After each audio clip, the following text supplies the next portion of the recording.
up, everyone out there on the interwebs, and welcome to tonight's episode of Call Me Skeptical. Oh my. Falsifiability. Yeah. Tonight, we are opening up the internet phone lines to see if someone can help us understand why theories of God lack falsifiability. So come join James W. and myself, Amy Newman, as we induce some fun. Oh my, does that come with fist fruits? Extra hour tonight because of the time change. An extra hour of fun. An extra hour of fun? Oh my. Oh yeah. Free of charge.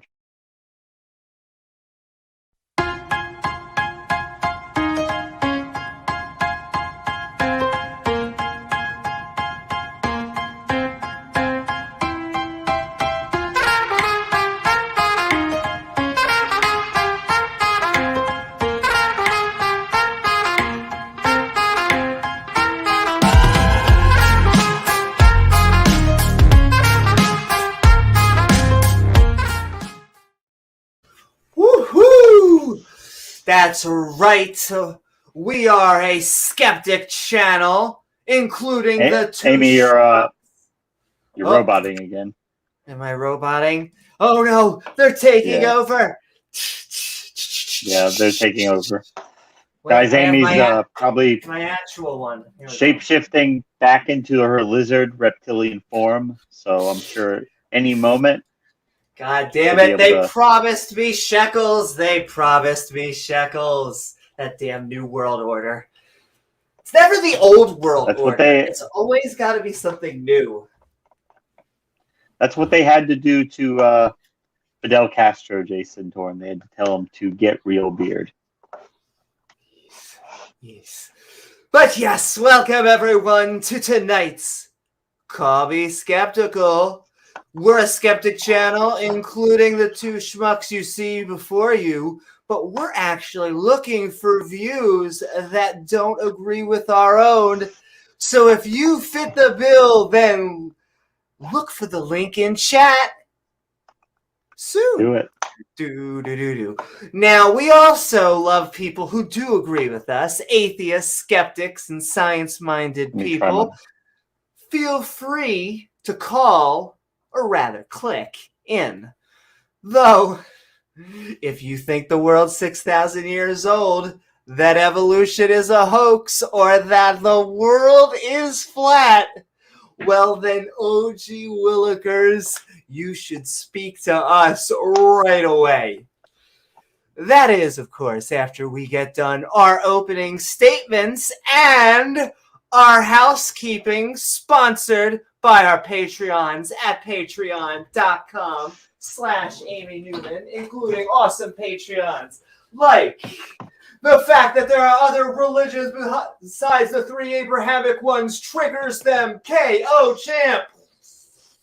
Co-champ. That's right. And always go for the head, including on zombies or on Thanos. If you ever see a Thanos in your supermarket, always go for the head. No, they were out of rotisserie chickens and half the population. Anyway, we're also sending love to us from the Atheist Round Table and Tang Gang Yo! The Atheist Network Group, connecting people. In fact, are you looking for a better non-believer community? Are you looking for better conversations? Better Wi-Fi. Just better Wi-Fi. That's right. Well, you better get over to tart.live because the better convention. Tickets on sale now. Boom, boom. Because the non-believer community does it better. Tart just had a good debate on tonight. That was that's right. Interesting. Go check out the Tang Gang, who just had a debate between the classic Christian versus atheist. Is God moral? Good. I mean, yeah, some good back and forth. I'll be honest. I was being a good girl, and I was trying not to speak during that debate, just sending out the loves. But I was very biased in who I think won that debate, and it's the atheist and the skeptic. But you know, as usual, I can't help it. I have a bias, which is what we're actually going to be talking about today. Because if you have a bias, you might need a little bit of falsifiability. Do. Too bad. Contractually obligated to finish this song. Too bad Nick Suter wasn't there to save the Christian debater with Hume's problem of induction. He would just swooped out of nowhere and save the day. Ride to the rescue. Thanks, Nick. Hi, Nick. Hold on. He's gonna hate it, but he's a trendsetter. I'm putting on a $400 suit. Oh, just a jacket, not a suit, really. I was gonna tie it up, but really, I just want to lay it open. No. Sending hearts. In fact, sending hearts to everyone in chat. I see so many people. I see Nick. I see Robert, Materialist, Dan. Robert. Yeah. I see Jen, Pat, Will. We just love everybody out in there. The prophetess of entropy in the house. And sending so much love also to Ian Davenport.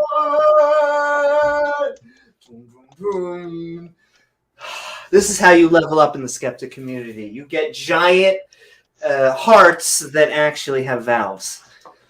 Dun, dun, dun. Well, they're so complex. How could it possibly have formed? Which is the topic we almost did. We're probably going to do that in the coming week. Coming soon to a skeptic channel near you, the argument from design. Because no, it makes sense. All of these watches on a beach full of watches with watches walking on watches, and I picked up this inorganic watch. Where's the time? Well, I think somebody's going to come in, Amy, and show you how to wear a $400 suit properly. Mm-hmm. Listen, we need to dress fancy on this podcast. It is mandatory. Or just bring your cat, dog. If you have a seal, I'm open to a seal. What about They're a walrus? all carnivore. A walrus is cute. I'm okay with the tusks. Bring it all on. And also Ian Davenport. Hey, Ian. What's up, Bitty Buddha and Tangang Yo? Not only Tangang Yo, but Bitty Buddha and Pat Lowinger are about to do their own show together, so I have to do. Oh, that would be great. To do some pre-shout out coming soon to you. That would be a good show. That's right, baby. I will be a fan of that one. Go check that out and send in hearts to Ian Davenport. And also, good to see you, Will. Thanks for stopping by. Woohoo! Pizza rolls are calling. What's up, Will? Doom, doom, doom. I was learning about how American football came to be, and it had to do with a lot of the colleges and voting, and they really wanted to mix European football, as they would call it, football, with rugby, and so it kind of went back and forth until they came across what we now know as American football, and I think they do it in Canada, but it was just interesting. Boo, boo, boo, boo, sports. I got my sports hat. Yeah, your sports hat. When we hear claims that are unfalsifiable, it makes all of us skeptics, and it makes grumpy old cuss kind of go. Oz too, because Oz is in chat. What is up, Oz? Oh, see, now we got the whole Tang gang. We got the whole crew. Yo, you could almost say that it's a better chat. I'm gonna high five myself. We do better. Hold on. There we better go. with Tang. Yeah. Better dang. Woohoo! And also, not just sending hearts to Grumpy, but also Grumpy Cuss. because we've learned that the Bible kind of doesn't treat women, what's the word, as humans? There we go. I think Pat might have a book coming out about that soon. Yeah.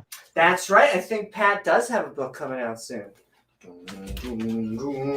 And we should probably do kind of like the sister show to this one we just did in awesome Talk Skeptic to Me, the show where we have people with experience and expertise actually talk to the two schmucks. Yeah. Woo-hoo! Pat's got a book about that coming out soon. Yeah. Where our last episode was the origin of Halloween, which was awesome, very spooky, very not as spooky Amy dressed as up. spooky, but it was super spooky. That's right. I love the funny thing is I love holidays. Like I will celebrate any any fun holiday because good subjective, but fun to me is just you're eating good meals, you're with people. None of the fasting stuff. None of that. I support anybody who wants to do that, but I'll celebrate any holiday that has cake or above. I'm all for, or wine. We can negotiate. But yes, sending hearts, and also thank you, Diana. To 3 princesses and 1 Diana Smith. Woohoo! Woohoo! That is why, Dan. That's probably why. Yeah. A tang gang bang, as Pat said. Listen, sometimes it's got to be that, and a Socratic. You got to take the Socratic method. Send in Jen's out there. and yep. send in hearts to do. Oh, I mean, we were just talking about him. To Pat. Woohoo! Hey, Pat. He also took an archaeological take to sacredness, which was a great episode because it's interesting to see how religions just kind of come in after the other ones and just put a new paint up, and they're like, the old god, we flushed him out. The cleaner told him that the exorcism was all gone. So now it's this new place. Isn't that great? But then churches became mosques, and mosques become museums. Da, da, da, da, da, da, da. Which I hope continues to happen. I was going to say Turkey's a good example. Sometimes you get authoritarian in government, but no one likes politics, so hopefully it'll happen all over the place. I hear that Saudi Arabia was opening up a beach for the first time for people to actually have, I was going to say clad with it, but it's actually just mixed. The fact that men and women are able to exist on the beach is now... But good for you, Saudi Arabia. I think I do the same thing when Christians tell me that they don't throw gays off of buildings. Here we go. Hold on, Saudi Arabia. I got this for you.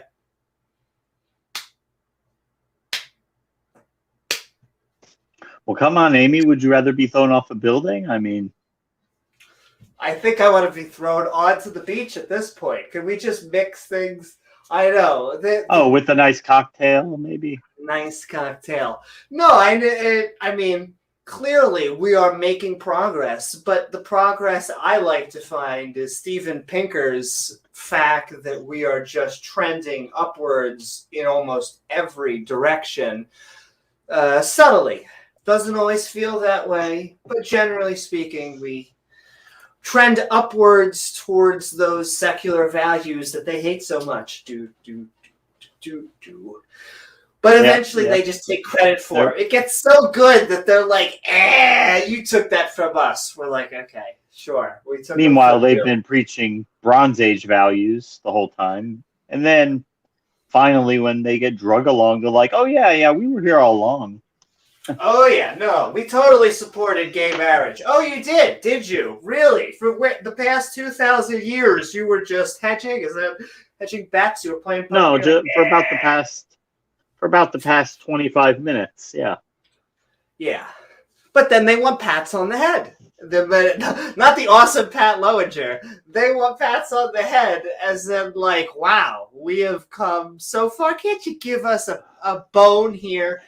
It's like being decent human beings. It's like the slavery thing. No, I get that the abolitionists were in the North, and they were trying to fight against so the Confederates in a way, but the Confederates actually had the biblically what's the scriptural backing. I'd say more coherent. Wait, we have a book for that. Does the Bible condone slavery? And yes. In fact, yes.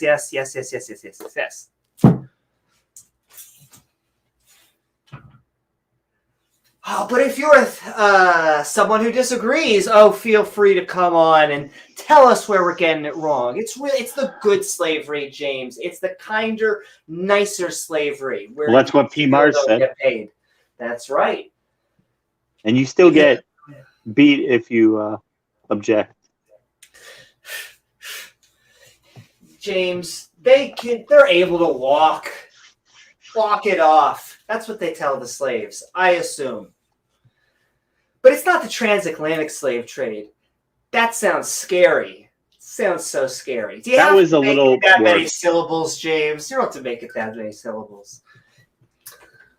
But speaking of all of these claims that we've been listening to, Dale Pastel and really all of the skeptic community kind of just want to know where is some empirical evidence? It would be nice to have just a drop. Just a drop. The thing about evidence has to be falsifiable, or it's not really evidence. It's true. Well, and I always go back to, good evidence, which is the often loophole that they try to find. Well, here's evidence. Yes, but all of the things you just handed me are different pages from your holy text. So maybe we could go to something else. But Amy, the book says 500 people saw him. I mean, are you going to dispute 500 people? I mean, we don't know who they are. We don't know their names. But the book says 500. So that's not one witness. That's 500 witnesses. It's such a funny claim because that is... I mean, it's like a small concert. Like a small concert was like, whoa, he's dead. Jesus. He's back up. Jesus. Ooh. Watched him go up. You think he did in the mosh pit? Did you see him? Like someone else go moshing? Crowd surfing? I honestly, somewhat, it does bring up the prospect, not that Jesus was mosh pissing, but that someone was mosh pitting while Jesus was ascending. You at least can't deny that could have happened. I mean, it's zombies. It's pretty metal. Rob Zombie? Definitely happened. Praise Jesus. Praise Jesus. They hate when we call them a zombie. They always go tip your fedora hatter or tip your fedora tighter. There we go. I'm Englishing all over the place. But I mean, there's only two options here. Either his body was fully regenerated, after 3 days of decomposing, or when he came back, he was still decomposed, which means zombie. Well, I mean, apparently his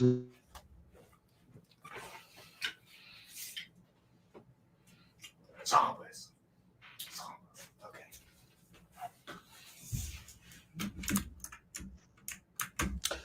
I heard apparently. I'm still on zombies. But thank you so much, Dale Pastel!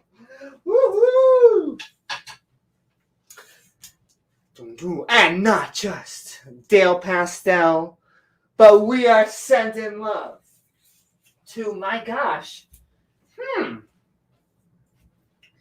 this Earth. Can you hear me? I can hear you. Can you hear me? I said apparently his wounds weren't healed because remember, he held his hands out and the holes were still there. And he says, Amy, do you have anything you could stick through this hole so that you can see? Can I? What are we talking about? So that you can see that the hole is really there. Yeah. So then he is a zombie. It didn't heal. He wasn't fully healed because the holes were still there. Ladies and gentlemen, we have falsified zombie Jesus anyway. Yeah. So if Oz had a vote, we do have to say he's a myth anyway, right? I would lean towards that also. Yeah. I think I don't think any of the Torah was literally real. So they can argue over Torah, Muhammad, no. they can argue over Jesus, but the fact that Adam and Eve, Noah and Moses didn't exist means Abraham, there cannot be Isaac, any Abrahamic religions. All Jacob, those Joseph, Joe exactly. DiMaggio, Charlton Heston, none of them. Because it goes back to, first of all, my hashtag Jesus doesn't exist. My hashtag, no prophets, okay? Any person comes to you and tells you that they could speak one-on-one with the big G-man himself. What about the angel Moroni and some golden tablets? That's a little different, maybe more reasonable. Hold on. Oh, I have my seer. There we go. We're going to put it in, and then we have our seer stone. Oh, from Dave Carr. Thanks, Dave Carr. Thank you, Dave Carr. And, all right. Are prophets real? It says, go fuck yourself. Huh. That's a weird fucked up angel, huh? It said Joseph Smith is not a prophet, and you should all know better. Jesus. 200 years ago, and he was writing like it was 1,500, 3,000 years ago, trying to copy like it's the first century. Testament. Like he saw that. Hey, that's a pretty good gig they had going on there. I wonder if I could try that shit out. It pisses me off because it's basically right at the forefront of when the scientific era was coming in. So there was still a bunch of woo-woo out there, but we were starting to actually move along. We were building things. We were connecting things like trains and building automobiles and stuff. Joseph Smith? Yes, and so over 100 years after we legalized or stopped punishing witchcraft. Over 100 years after we gave up on that. Yeah. Oh, I know. So he should have known better. That's and it's hard to tell now because what happens is with that smushing of history is Mormons read that and it just looks like a biblical text. How do you know better unless you get on the interwebs and actually do some research, unless you talk with a doubter or a skeptic. Reformed Egyptian? That's right, Reformed Egyptian. Let me tell you about Reformed Egyptian. Let me go down to the Egyptology department and see what they have to say about that. It sounds ridiculous to us, but right. But it works. Somehow it works. He was able to get followers even in his time. It wasn't like he was a guy who died and then had followers. He had a lot of people come into his sect, and it's because it's all about marketing, ladies and gentlemen. Unlike Muhammad, he just sold himself as like, listen, ladies and gentlemen, do you like Jesus? Have you been a fan? Well, lucky you, we have the Jesus DLC. That's right, ladies and gentlemen. You can download 50% more profit right now. Episode 4. But people, and it comes back to falsifiability, ladies and gentlemen. If someone's trying to sell you something, whether it's snake oil or that you can read stones within a hat, or get your car ask. insurance on YouTube for $16 a month. You gotta ask for some evidence that can come with some verification. That can, there can be a wrong and a right. Put it to the test. That's right.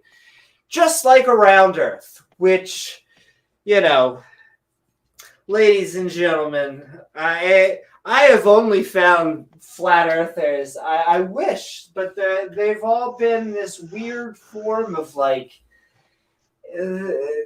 mix of the day Earth creationism with the spirit Healy creationism. Those tend to be the two buckets of flat earthers, and it all leads to, you're going to trust a man, you're going to trust them, you're going to get data from someone else. When you say day age, do you mean young earthers or?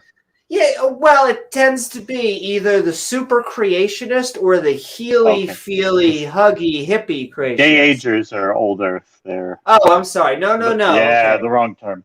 When I meant day, I meant like the 6th day. Young Earth. Yeah. Day Young Earth. Earthers. Yeah. Oh, that's what Day Earth creationism is like. Day Earth creationists mean like a day could be a billion years. It could be one day. We don't know.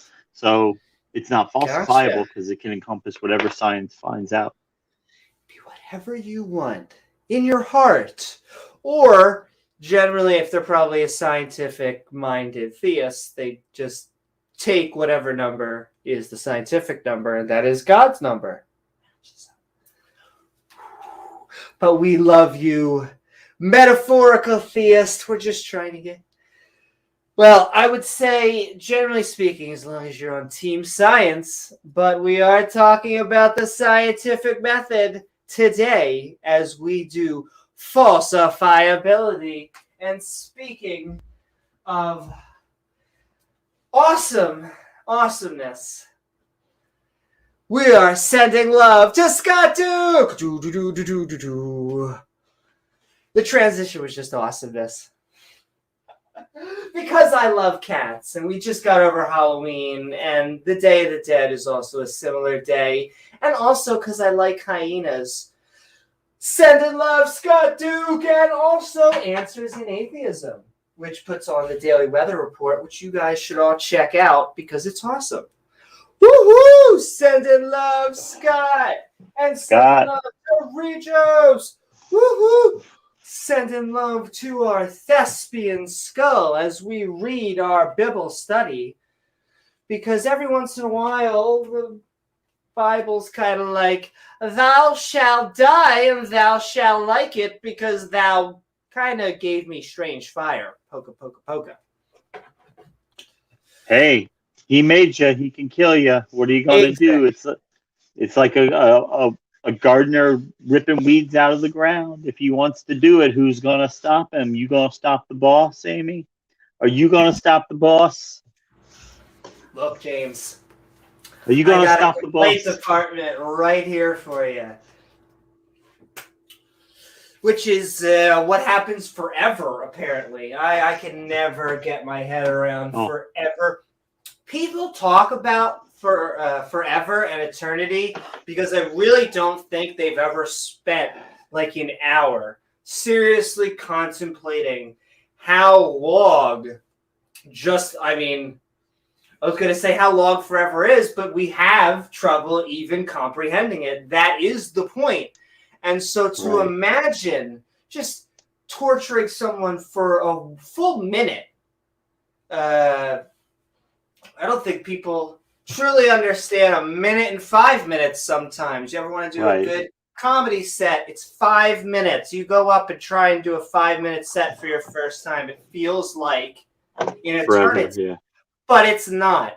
And so imagine whatever it is, your worst fears, your worst pain is, and you're going to do that forever. And this is the guy that loves you. This is the He's the eternal good guy. love, eternal good guy. judge, all this. He's the good guy. Yeah. Woo-hoo! But Regis is a good guy. Regis So is. thank you so much, Regis. At last, but certainly not least, we're sending love to Rachel Holler. Rachel. Woo! Boom, boom, boom, boom, boom, boom. Boom, boom, boom, boom. Still contractually obligated to finish that song.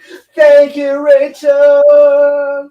And hey, once again, James, biblical slavery, as we were talking about, it's all moral if you just got to turn off this guy. You just got to turn off your little brain buddy, and then... Because he could be in a vat anyway, right?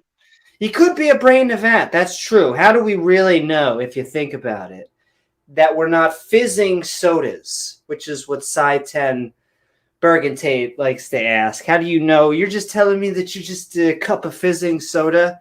It's like you do know our brains are kind of stewing in a chemical. Never mind. Oh, but still, what is your ultimate? What is your fundamental? Ultimate? Yeah, that shit annoys me because what I really want to ask about that, the ultimate and all that stuff, is when are you getting that stuff tested? Your ultimate whatever. These are all just hypotheses. There's no ultimate nothing, okay? That is all a philosophical quandary that if you want to transfer it to science, you're going to need some... What is this episode called? Oh, yeah, falsifiability. Whew. But it's an ultimate butthole in the sky. Makes complete sense. Well, you could tell him, well, there is no God, and we do know things, so therefore we can know things without God. That's it. How do I even know anything without God? Excuse me, sir. This is 7-Eleven. Anyway, I want to send love to all of our Patreons. You are who enable us to make, once again, English, all of this fun content along with like you. But before we switch into callers, da-da-dum-bum, bum, bum.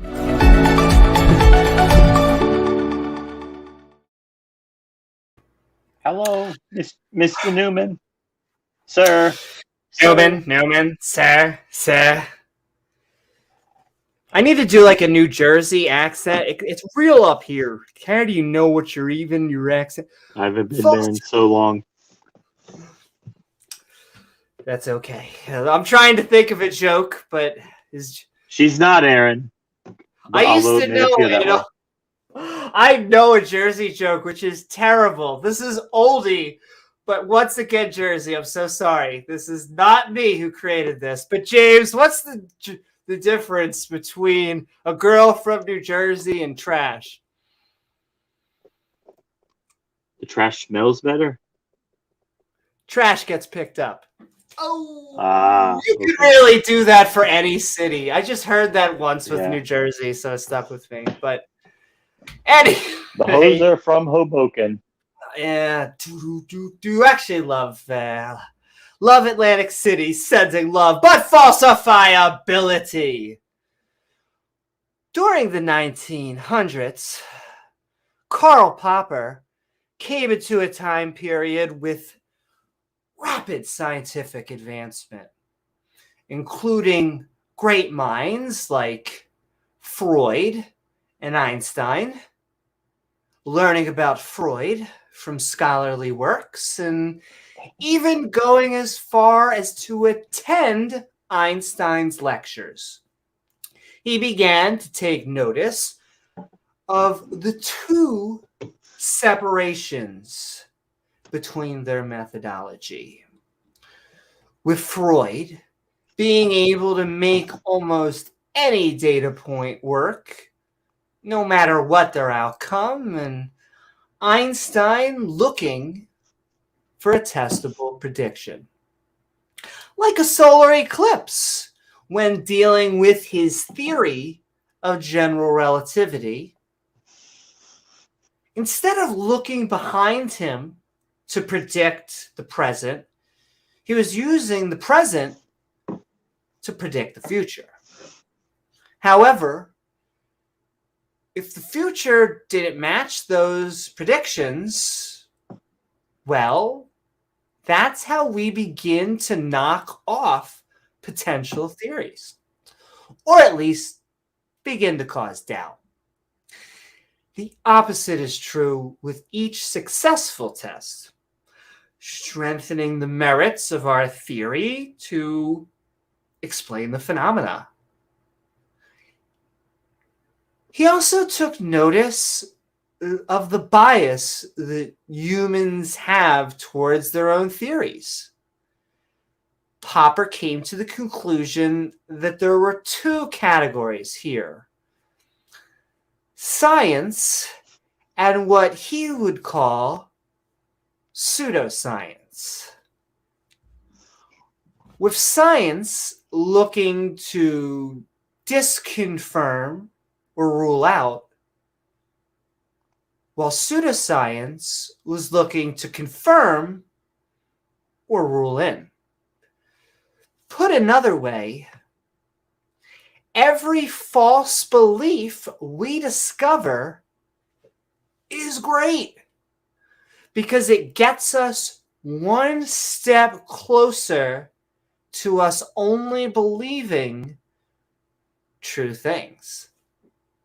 Finally, Carl found that irrefutable theories are not scientific, which is where most deity claims tend to lay, especially when dealing with deism or deities that don't interact in the universe. Thus, sometimes Popper reminded us that the most noble thing we can do in the face of all evidence is admit that we were wrong. So when it comes to falsifiability, when it comes to the scientific method, all I can do to sum it up nicely is that we must both fuck around, then find out. Thank you. And all right. With that, how are you, James? And are you ready to induce some fun? Yeah, I am. And so this is something we talk about actually from time to time. This does come up a lot. And this is one of the ways that I like to talk about faith. And I break it down into two basic categories. You have delusional faith. Those are your creationists, your young earthers. They're just refusing to acknowledge that their theories have been disproven, that their God is not real, their religion has been proven false over and over again. They don't care. They're in delusion. And then you have on the other side of it, you have blind faith, which is kind of the same if you think about it, but it's also, it takes on a different feature because they'll just accept whatever we throw at them and they'll just tinker and modify their God claims to make them unfalsifiable. And they'll let secular science go out and do all the work, and they'll just piggyback their God on top of that. So they'll say, oh, yeah, Big Bang? Oh, absolutely, yeah. God was in another dimension. He made it happen, though. Say, oh, biogenesis? Sure, yeah, seems fine to me, but God made it happen. Evolution by natural selection? Yeah, oh, yeah, great. God was there all along making it all work. Noah's flood? Yeah, we don't know how that could have been done scientifically, but God was there using magic. And these are things that are unfalsifiable. You can't test them because they're specifically designed that way to be unfalsifiable. So do you want to believe things that are true, or do you just want to believe something because it can't be proven false, because it's designed that way? And nobody would accept anything else like this in any other field except for religion. You would never believe something crazy or bizarre simply because it can't be falsified without any other good reason to believe in it. And this is actually like the root of arguments like, and why I think a lot of people don't understand arguments like the flying spaghetti monster and things like that, because it seems kind of childish. It seems kind of a bit trollish. And while there's nothing wrong with a little bit of good trolling, it does serve a purpose, because basically the exact same line of evidence and reasoning and thought that you could put into any deity, you could put the same into the flying spaghetti monster, and you still could not falsify that. As ridiculous as it sounds, you can't absolutely falsify it. Same thing with the Christian God. You can't absolutely falsify him, because wherever we go to look for him, he hides. He's not there. He used to be up in the sky. Well, we looked up there, he's not there. Oh, well, he's out in space somewhere. Well, we have telescopes. We've looked 13 billion light years away, and we don't see any evidence of a God yet. We see lots of stuff out there. Looks like the same stuff around us, but no evidence of God. Well, he's not really there. He's in some alternate dimension. You could never get there, so don't even bother trying to look for him. And I guess if that works for you, if you're really desperate to believe and that is enough for you, okay, that's enough for you. But it's not enough for me. I don't think it's enough for Amy. Woohoo! Thank you so very much, James. And with that, we are going to send the link into chat. So if you would like to join us, come on in and click and come talk to us about falsifiability. And find out. Woo-hoo. We are open to, like I said, all sorts of views. In fact, we will give priority to theists, creationists, or those that disagree with us. We're even open to all sorts of calls, even if we prefer the topic. But we're just looking, as I said, for people to talk with two skeptic schmucks. And if you are an atheist or a non-believer yourself, feel free to also join the line. Come on down. Come on down. So we've been on a tear lately with the channel growth has been really good the past few days. I just want to thank everybody, all our subscribers and viewers out there. Thank you, guys. That's right. I just want to send many hearts and many hugs to everyone out there, because you guys are enabling us to do all these fun new shows. And in fact, I need to talk with Mark, because I think we have a debate set up. I got a new email from, I'm trying to think, biblical something for the win. Biblical account. Biblical accounts for the win. So we're going to get that set up. So more Debate Me Bras. That would be great. Coming soon. And I'm going to put the link on screen. Feel free. Doesn't matter. Atheist, liberal, or atheist, theist, conservative, liberal. Come as you are. Just please. Oh, my sheets. She doesn't washing my sheets. That's right. I don't bite unless you're into that. Do you wash your sheets? Come on, Newman. That's a lost cause at this point. You know better than that. Listen, you got to every other day, because of how many people just come onto this stream. I love my puns, ladies and gentlemen. Don't tell me I'm not funny. Here all night. Tip your waitress.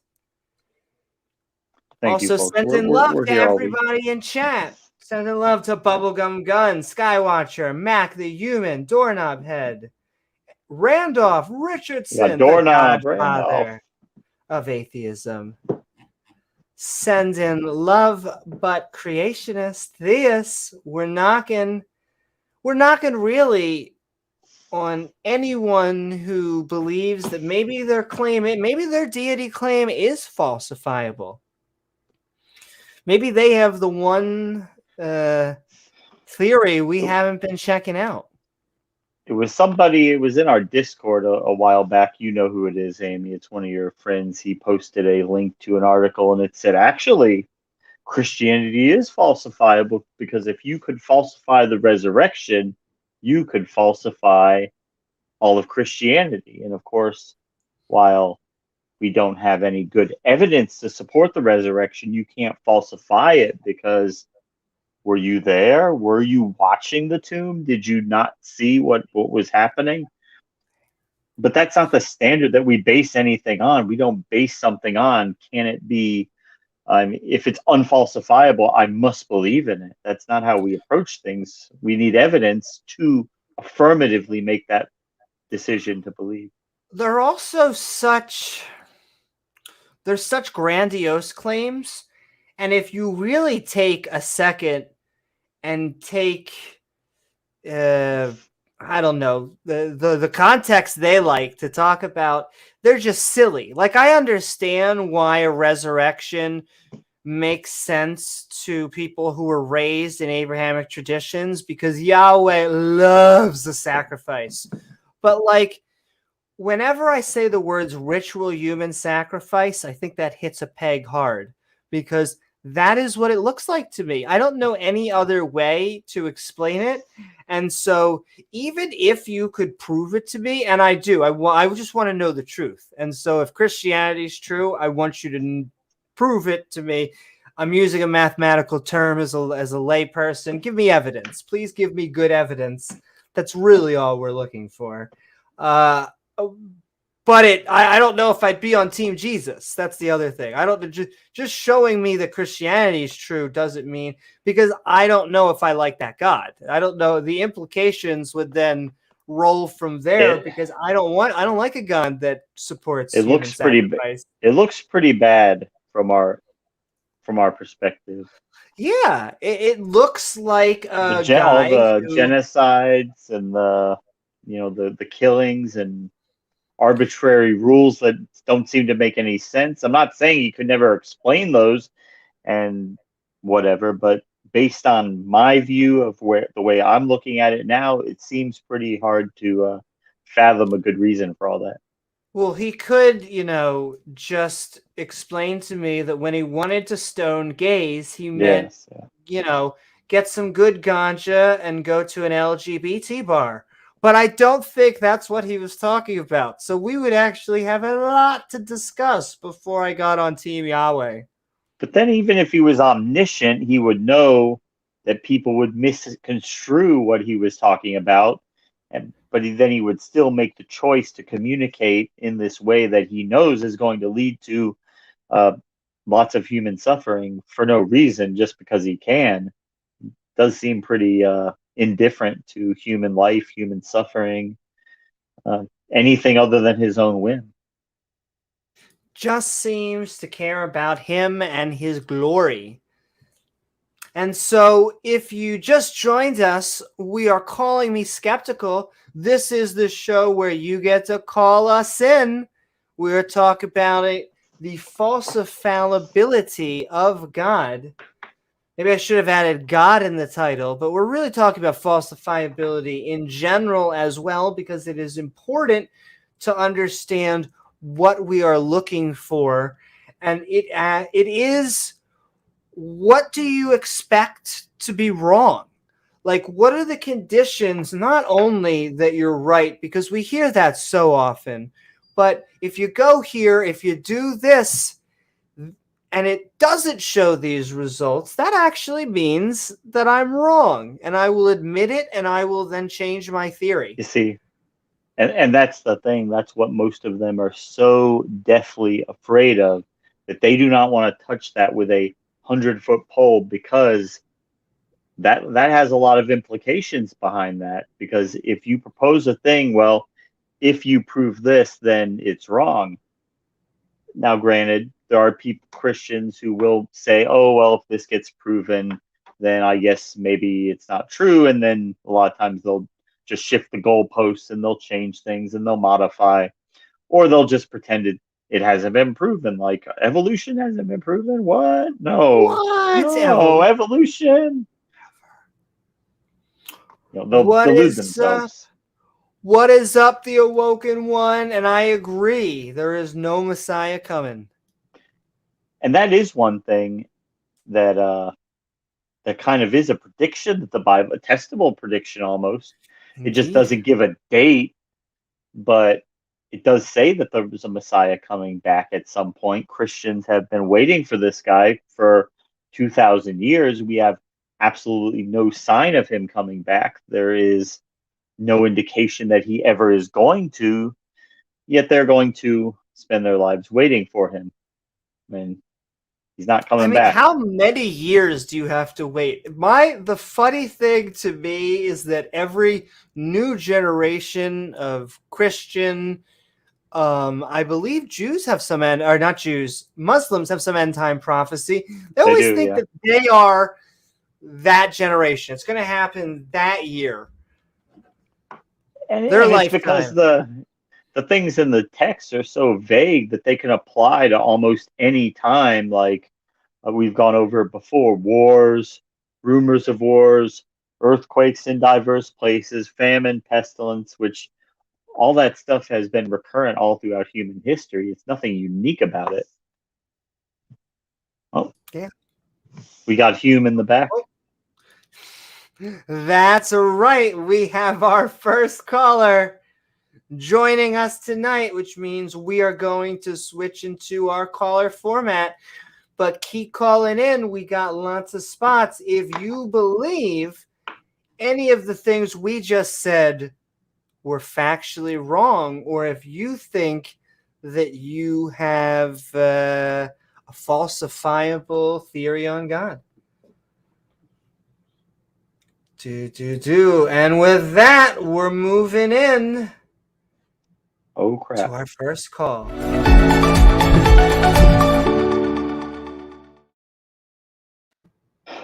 Did he bring the sport coat? No, he did not. Oh, shoot. Oh, don't look. Hold on. Oh, shoot, I can't reach it. I'm in trouble now. Damn it, Nick. This show has standards. I know. I'm sorry. Let this thing charge a bit, and then I can reach it, and then I'm sorry. I'm so sorry. Please don't kick me off the show. Did you do a show earlier? No, I just left this unplugged. I did a lot of testing today, and I forgot to put the thing back on. Testing. Yeah, I'm actually here to defend because this was an interesting thing. Why? How I know that we are all brains in cats. Not my ideal position to defend. I will be honest with that. But apparently, since I had one typo and now I'm screwed. Yeah. It all makes sense. It's all starting to make sense. Night, Biddy. Night, Biddy. Good night, Biddy. It's true. We're all just fizzing soda. And they always say it as if, like, it's this, I don't want to say terrible thing, but you're just telling me you're a bunch of chemicals? As if that's some insult. Yeah. You're made of what? Elements? Chemical elements on the periodic table? That's all you're made of? I'll be honest. I'm not necessarily thrilled with that. Again, former really hardcore believer. I didn't, I wasn't. We've seen people who are really like full like Mormons and all the real. But I really believed and was committed. Not anymore. So there are elements of it I miss, and I sit there and I miss having this idea of a metaphysical, But I get told all the time, oh, so you like the idea that, you're just chemicals and that everything's deterministic. I was like, what does like have to do with the price of tea in China? The universe, I've noticed, and this is really depressing, the universe does not change according to my preferences. It would be nice if it did. You going to live in the real universe or one that you invent in your mind that is better? Yeah, so I was, for example, I was never a Calvinist. I was never something crazy like that, like just completely unhinged, just Calvinist. Oh, snap! Just who would possibly, I don't even. I mean, there's Mormonism, and then Jehovah's Witness, and then Calvinist. It's just my shots more fired crazy now. We got you. Yeah. On the order of, well, no, I felt I had to come in when he started talking about. He noticed that you could predict the future with experiments. I was like, ooh, I smell Hume. I think I'm gonna Hume, yeah. Which of course, actually, Popper was directly. Popper actually was directly. What was it? Hi, Will. I didn't see you there. Little hostility there from Will. Yeah, Will, what's the problem? I don't. Oh, I forgot. He's a cat. Amy would love to be a cat. I think she would be she would. Happy. She would love to be a cat. I'm a catist, I think. You have to always add an IST or you're not really in like the cool kids club. You can't get into the IST. But yeah, the discovery that falsifiability was like really important. That's why I fortunately for now, the whole idea of teaching religion or alternate theories in science class is mostly died out in the U.S. It's been gone in a while for almost every other industrialized country. I mean, they look at us and they're like, wait a minute, when Bush said the jury is still out on evolution, it was like, yeah, exactly. It was take those, those things that they use that where they put like 6 pieces of chalk to write the in music classes. They'll want to write all the lines, so they just have one thing that do 6 of those on a chalkboard. It wasn't nails on a chalkboard. It was like 6, like and Kenthoven in every classroom. I know. Kenthoven in every classroom. But one thing I give me 10 minutes. What I always used to argue with these guys was, hey, look, let's assume for a minute God's real.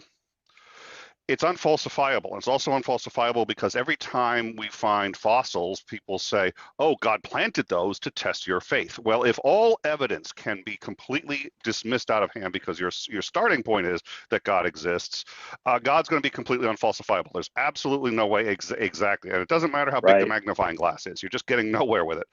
So let's assume God's true. Science has limitations. And one of them is that it doesn't matter if something's true or not. What matters is it falsifiable, and can it be researched using the scientific method? And if it's true, but you can't apply the scientific method, it doesn't belong in science class. Put it in art class, put it in creative fiction, or create a religious studies class, or whatever you want to do. But if you think when you say, well, this should be the exception, well, no, because then you're not doing science. And the purpose of science class is to do science. And the clue to that is in the name of the class. Oh. And yeah, I don't go to church and say, well, gee, I think we should be teaching science in your church, and because God isn't falsifiable, I don't think you should be teaching that here. And people say, well, faith. Yeah, exactly, faith. That's religion. And so you do your and by the way, you should probably give me like a 20% cut of the offering. Oh, I never thought of that. Yeah, that's a good one. And see, this is where Kenthoven, he'll go, listen, I don't read your evolution in class because it's not a science. You don't want to teach my religion in class, and you just don't teach your religion in class, and we'll call it even. Oh, yeah. My answer to that is no. Let's teach every religion in class. If you're for religion in classes, that's great. Let's have a religion class. True. We'll teach all of them. That's a great idea. I am all for that. Actually, I really am. You would be fine with just not teaching anything. That way, the Christian parents can just tell their kids these fairy tales, and they'll never hear another alternative because, hey, it's a religion. Well, and if you teach all of them, it's not going to be too long before they say, oh, that blue archer that they really dig, the elephant with the elephant god in Hinduism, all these other gods, their stories seem a lot like this guy that was in a whale for 40 days. There's I see some comparisons here, and I think they might look at it a little differently. Of course, they all copied off of Christianity or Judaism. It's not necessarily that they're copied off of, but that they have the same fantastical elements, right?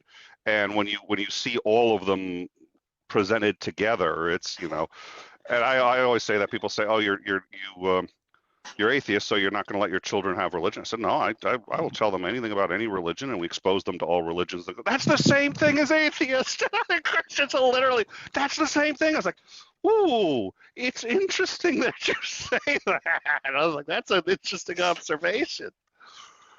I don't know. First of all, I don't know how that math adds up. All I know is you are basically telling us that knowledge equals atheism, because what you are saying is the more education you give them in those various religions, they're going to lead them to atheism. And all I could say to those people is, you're right. You are absolutely. I mean, that is if and when I have children, that is exactly what I'm going to do. Is I will introduce them to all of them. If they want to be a religion, that is up to you. But these are the various religions of the world that have formed over the time, and when they encounter it in the real life, without the because I say real life because in your home you're sometimes bubble wrapped, but when they encounter it in real life, they will say, hey, this isn't so strange. I've actually heard claims like this, and I can put my own context into it. And that is what you want from your children, critical, skeptic thinkers. Well, and I think the fact that Christians, if Christians knew for a fact, really in their heart knew that Christianity was real, they should have no objection to it being taught alongside other religions, because they will know that the truth will eventually be discovered. If they believe that all of these other religions are fake and they don't want their religion, which is clearly, obviously true, taught alongside other, I don't understand. I don't mind having science taught along science in that sense. Science taught along religion in that sense, because I think it's not going to take too long before you figure out one has produced significant results and appears to be really rather true, or the other one doesn't. And so I think there's a hidden at a minimum doubt that they have, and it's portrayed when they say, no, you can't compare us to other religions. And I'm like, really, why is that? I think it's dangerous too once you open that door and you say, look, we have a set of things that we believe because we have good reason to believe it. We have evidence, we have logic and reason that support it, we have documentation, and then we have on this side things that we believe that we don't have that stuff. We just have faith. And to me, that's a very dangerous proposition to propagate. Well, I think, look, the world is a really scary fucking place. The entire planet's trying to kill us.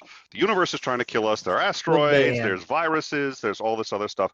And especially as you get older, hopefully when you're a kid, you didn't lose any friends, but usually by high school, kids die in high school, and you met someone who's died. You lost an uncle, a grandfather. And the older you get, the more you start to see people dying. You start to see that life really changes in very scary ways, and you see your own mortality. Oh, dear Lord, something that answers that? That's immensely attractive. Absolutely. Oh, my God. Of course. So to remove the fear of death, and that is the biggest tool that I think religion has, is that it allays that fear of death. I also think it's one of the biggest dangers that religion has, because once you remove that fear of death, you can make people commit atrocities, because it doesn't matter. They're going to have version 2 afterwards. Hell, version 2 is going to be better. Oh. Good enough, James? Am I okay now? Am I good enough for your show now? I will say, you are looking. Just in time. Pat is throwing heat. Oh, he's throwing heat at you. We are just sending love. We love when Nick joins the show. We love when Pat joins the show. So we are sending love. Is Nick run behind too? Is In Time always chronically behind? Yeah, I think all YouTube channels are chronically in time. So Jesus said, "I will be back soon." It's been 2,000 years. That's about how our schedule operates. I tell you, my girlfriend hates that word, because soon is just so wide open that when are we gonna do this? Soon, baby, soon. I promise. Well, soon could be 5 minutes from now or 5 months from now. Depends on the context. Exactly. And we also got to... Oh, no, go. Well, I was going to say, they always say in our live chat, and this has been going on for years, like literally from episode number 2, somebody said, it's called In Time, not On Time.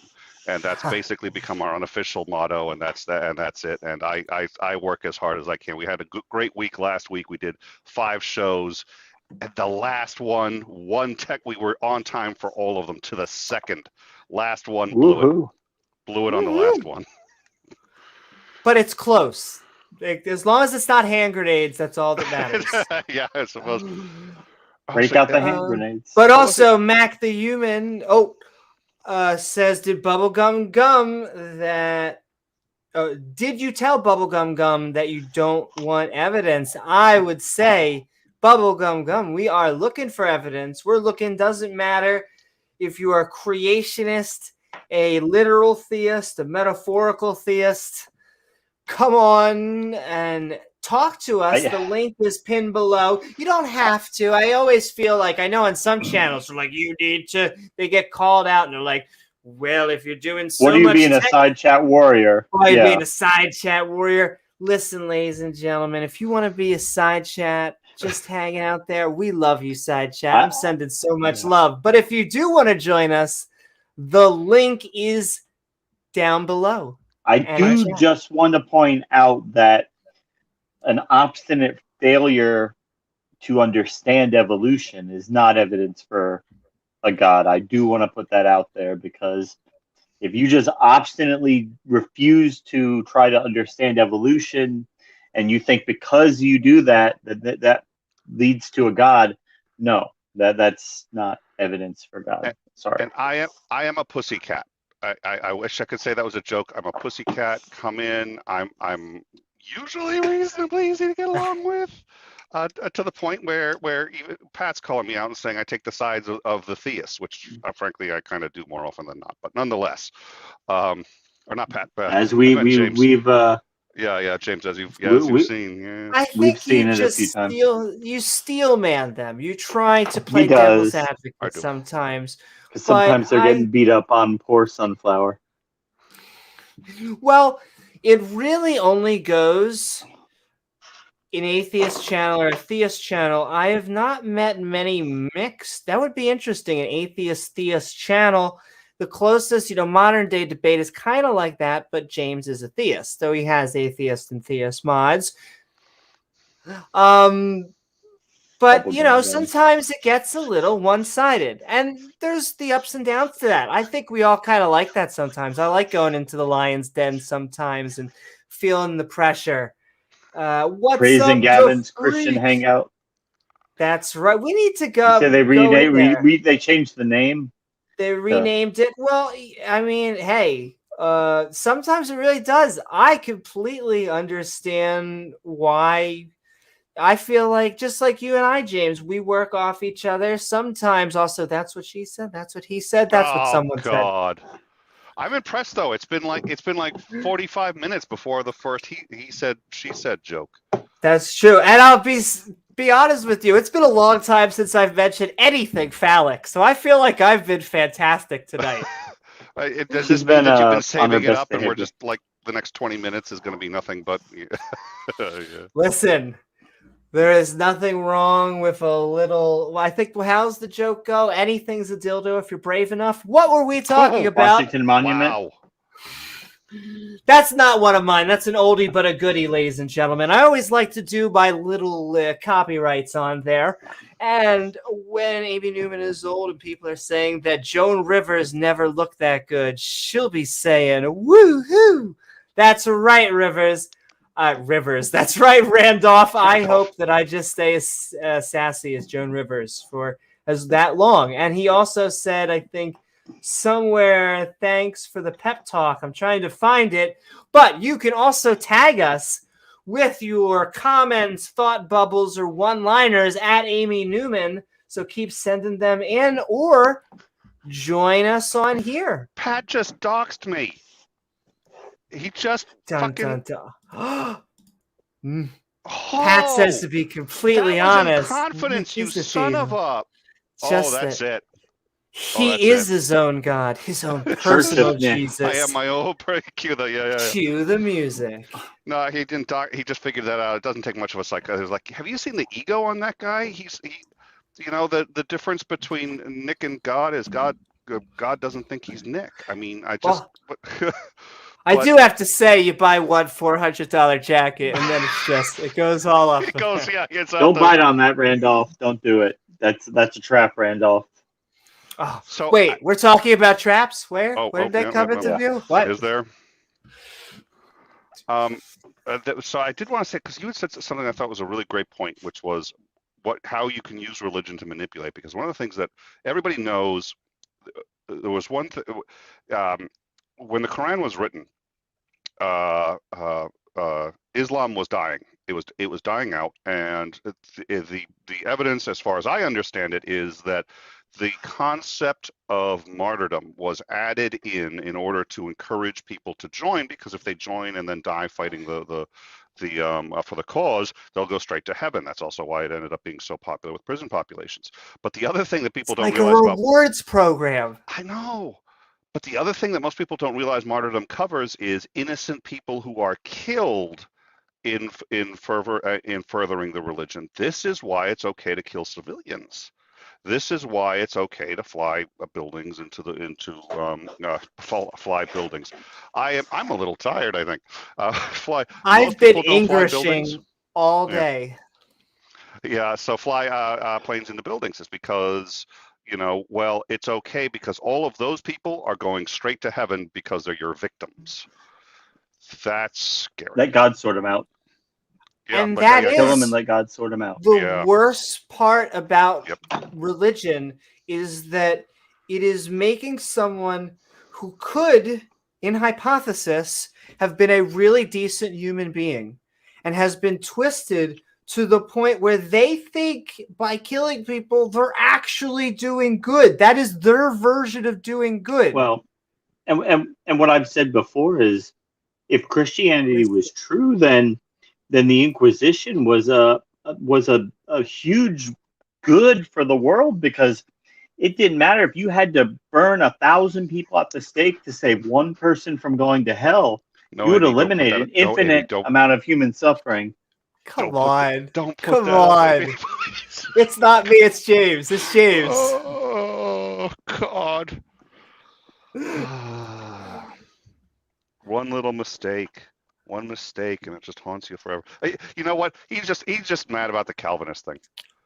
But I have no doubt that the Inquisitors thought they were doing the Lord's work. They were helping people. But because even if they had to torture somebody and threaten to burn them at the stake, if it got them to confess their sins, and then they wouldn't go to hell, he did an infinite amount of good. I'm sorry, she held that up, and then I thought back to the dildo comment, and I was just like, you know what? I hope nobody's that brave. Don't we all? So, well, Nick, I love your mind. I just want you to. I like how that is exactly where you went to. You had said the bravery thing. I was just like, okay, that's gonna take. That's not bravery. That's insanity. I think that's a different website, but yeah, if this is that kind of show, that's great. Have a good time. My $400 suit and I may go to another. The problem is we don't want the competition. Is really what the thing is. You haven't seen the After Dark program, but but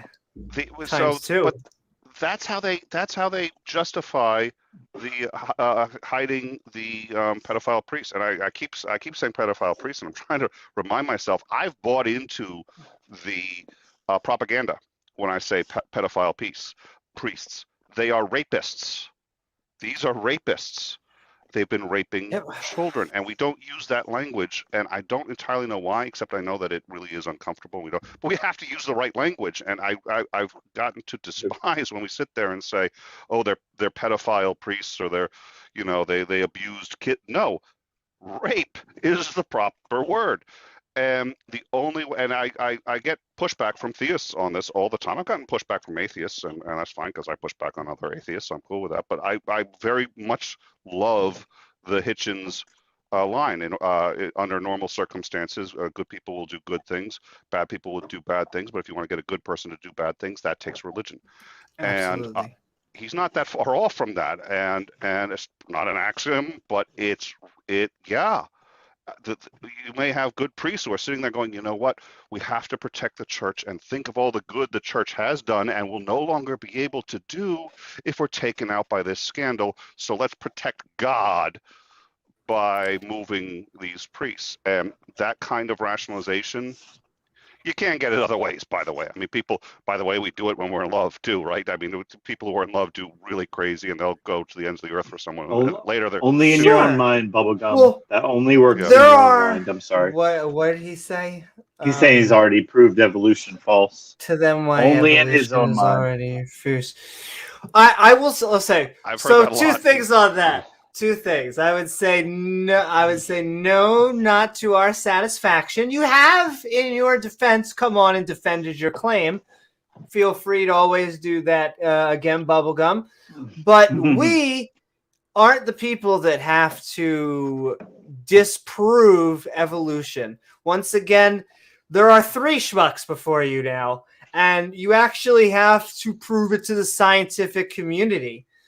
And so that is what I dislike about the creationism community, is like, what is the last creationist paper that has been published in 5 years? That is the only thing I'm allowed to use in graduate On school, creationism? is papers from the past 5 years. So please show me only articles in the past 5 years and show me what the latest advancement is. The other thing that I dislike, and this is 3 things when I said there was 2, but here's a bonus, is that you will Newman math. Well, you will never come to atheism by disproving evolution.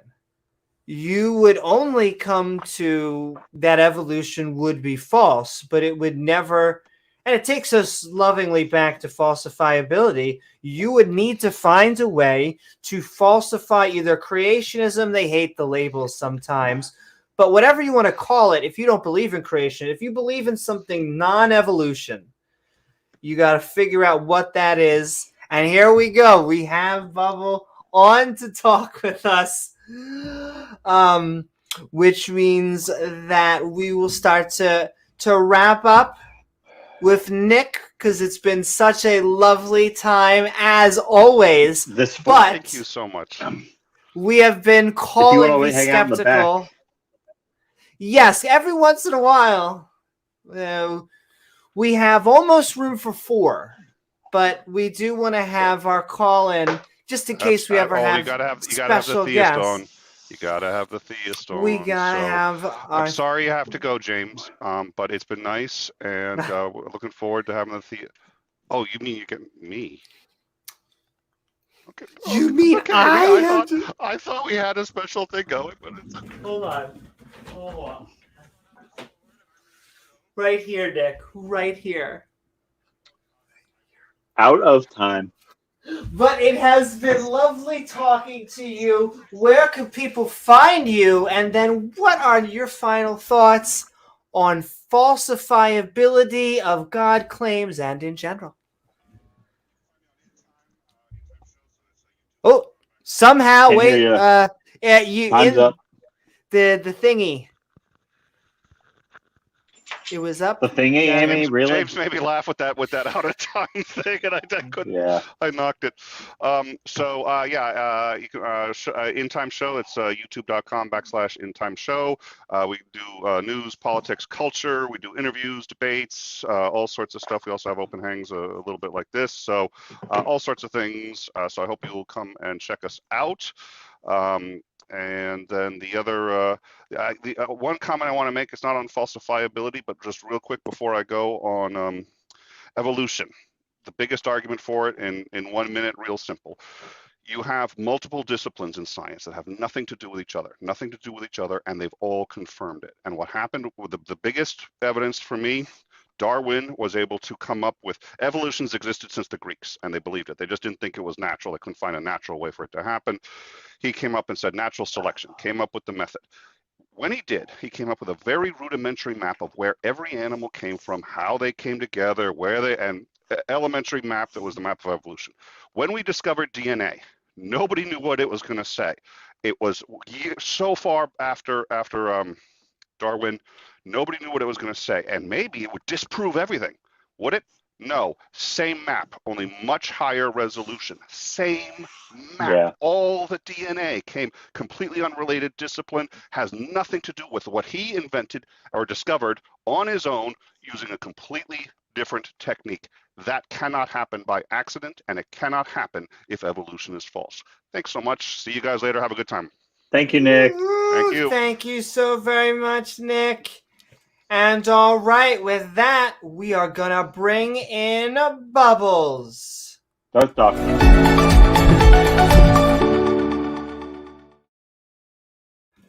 Woohoo! Welcome back, Bubble. Welcome back, Bubbles. We are calling me skeptical. Tonight, we are talking falsifiability, especially the falsifiabilities of God, but it seems like the evolution talk brought you on as well. So we're open to what would you like to talk about? Well, first, I guess I gotta clear up this You remember last time I was on? I think I asked you what evidence you want for God, and your answer was God. We asked you, I believe, what you would take to not believe in God, because if we asked what we want empirical, verifiable evidence for God. No, I asked you. Yeah, I asked you what you wanted. Remember, I was pushed to what you wanted as evidence, and you replied to me, the evidence I wanted for God was God. I would You say wanna see him God? physically being here would be that'd be a great start to actually believing that God was here. Don't you think so? Well, that's what you told me. That's the only evidence you wanted. But when I asked you what's the evidence you wanted, this was the evidence you wanted. This is what you told me. That would be good evidence. Do you not think that God appearing and being like, "Hi, I'm ready for that personal relationship that you've seen it on TV, now have it now." Oh, wait, sorry, I knocked out my microphone again. You're good. It really is we all do. 15 inches, Amy. It really, 15 feet.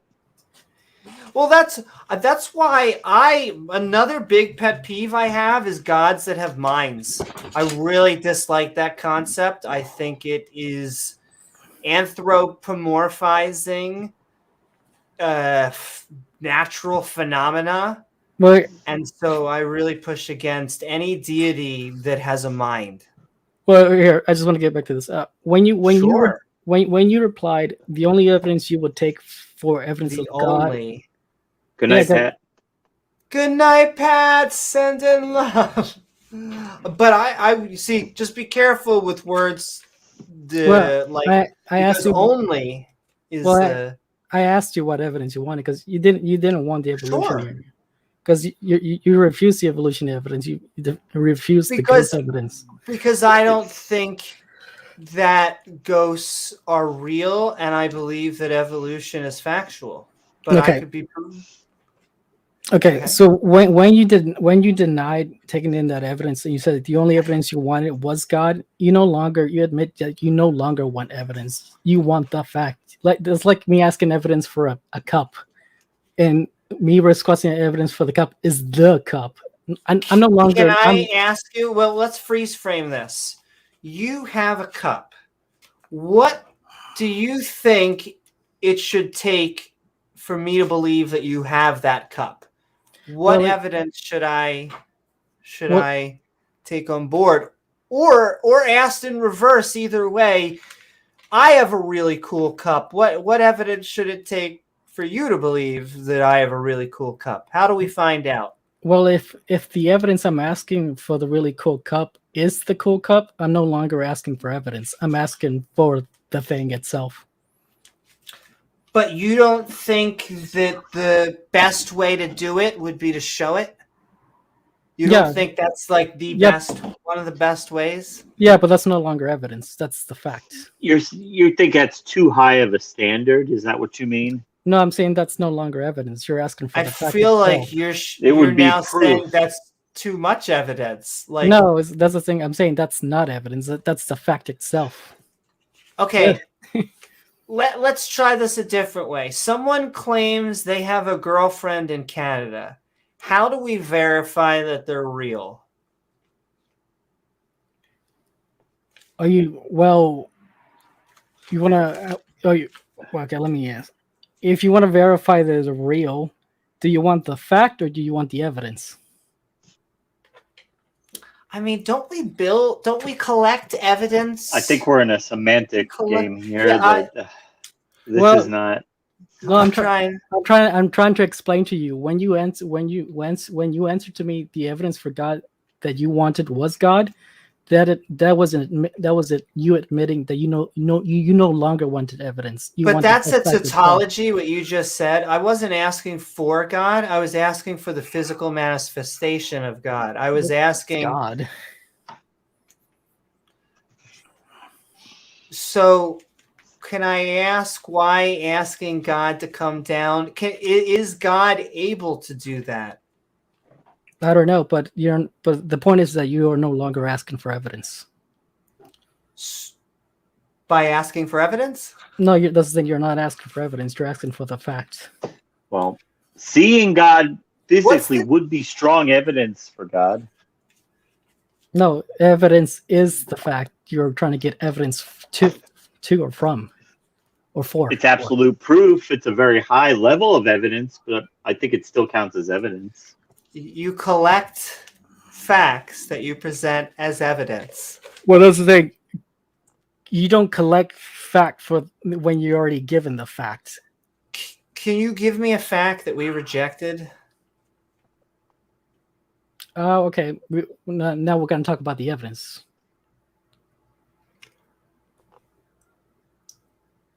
Okay. Because you're asking a fact, not the fact. Why do you believe that do you have a falsifiable belief? I was going to go with why do you believe, but do you believe that your deity is falsifiable? Yeah, things should be falsifiable. How could we falsify? Yeah. There are experiments. Like?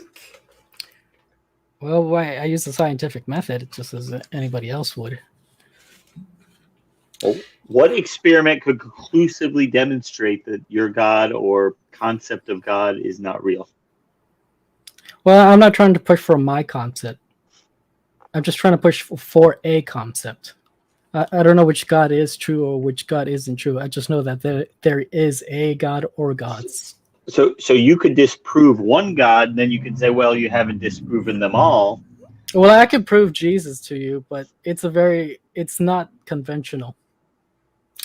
You can prove Jesus. Oh, let's start out with, do you mean existed or rose from the dead?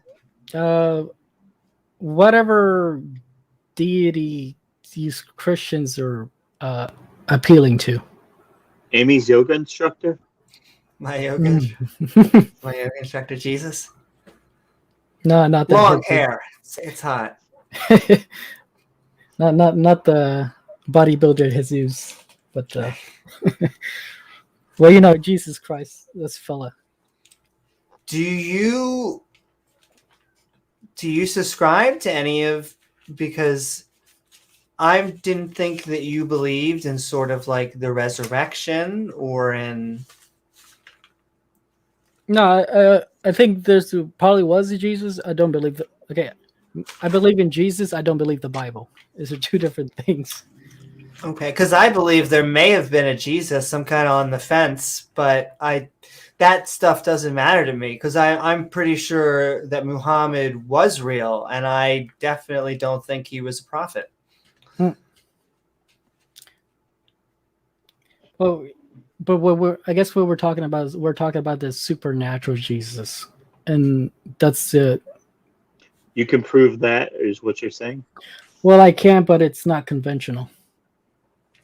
What do you mean? Well, the experiment is not conventional. What's the experiment? It's basically involves getting someone possessed and then performing an exorcism. Possessed by whom or what? By anything. Whatever goes up in the night. Have you ever seen someone possessed in real life? No, but I believe it. Why? Because I've seen supernatural beings. And there's no other explanation for them besides supernatural? I mean, if it's supernatural, there's no other definition. But how do you determine it's supernatural? Because it's supernatural. I mean... So that's the definition, but you're looking at something and making that determination, but how do you know? If somebody's levitating, let's say there's a whole bed levitating, that's supernatural. Okay. But do we have any evidence of that happening? Or? Can I tell you? We'll answer that, and then I want to go on to. You're good if you want to say something. Oh no, let's go into it. But, Well, so I no do evidence. not. Okay. I don't no like the empirical term evidence. supernatural, and the reason why I don't like the term supernatural is because I feel that it's politically correct. It goes along with paranormal because you can shove all these things into it, and I'll give you my clean dichotomies as to why this is true. It really should be natural and unnatural, normal and not normal. And those would be the true dichotomies. Wouldn't it? Well, that's fine, but we're still talking about the same thing. It's just a definitional.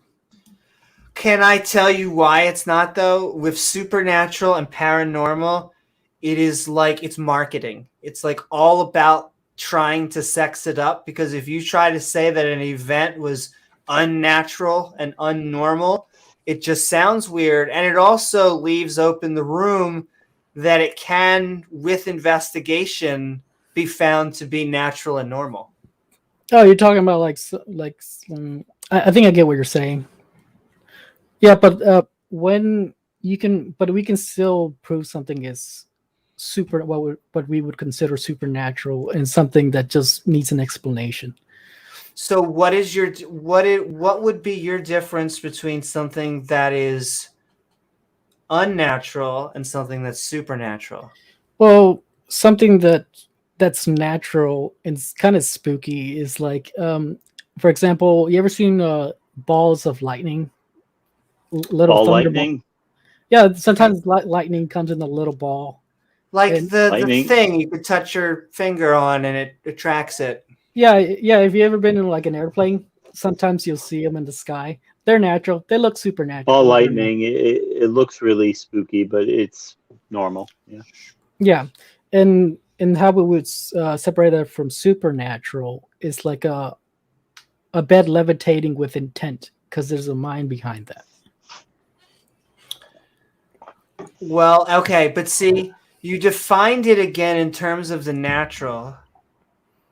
What would be difference between something being unnatural and something being supernatural? Well, the supernatural would have no natural, what we would consider natural explanation. It would have to be something that was impossible naturally, I would say. It would have to be otherworldly, you could say.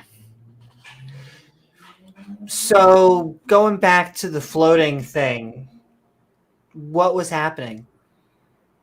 Well, no, this is just a story from my brother.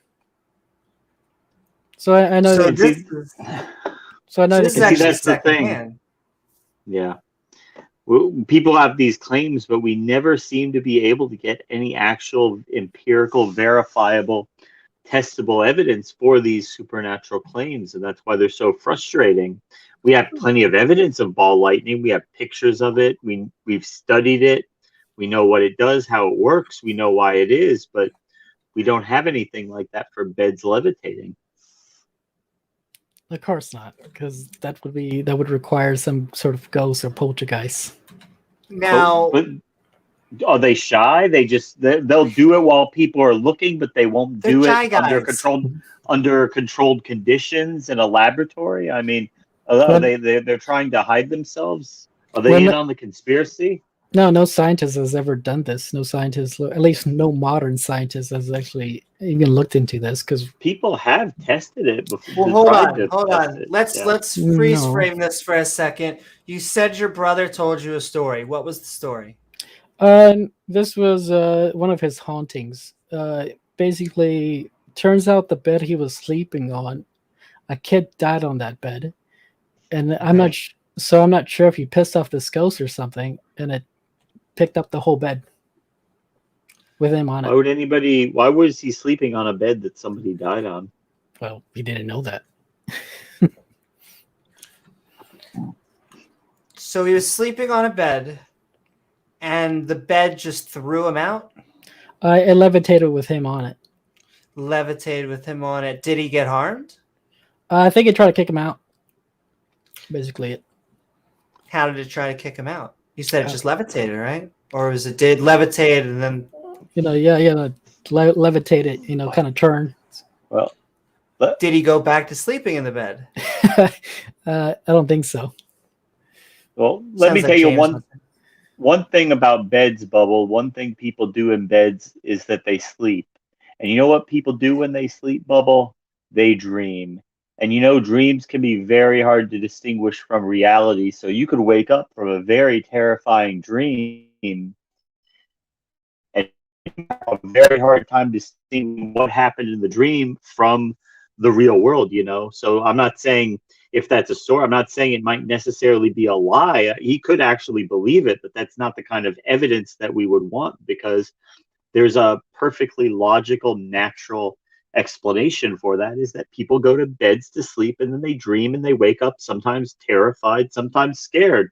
We've all done it, That's the thing. Like I told you guys don't want evidence. And so the only evidence that will suffice for you is actually doing it.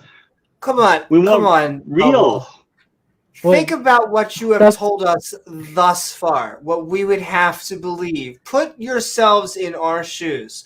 Like, I'm trying to figure out what's going on, but so far you are saying that I believe in God because of supernatural events. One of those pegs of those supernatural events was my brother told me that there was a ghost that had haunted his bed, made it levitate, and that was the warning for him to leave.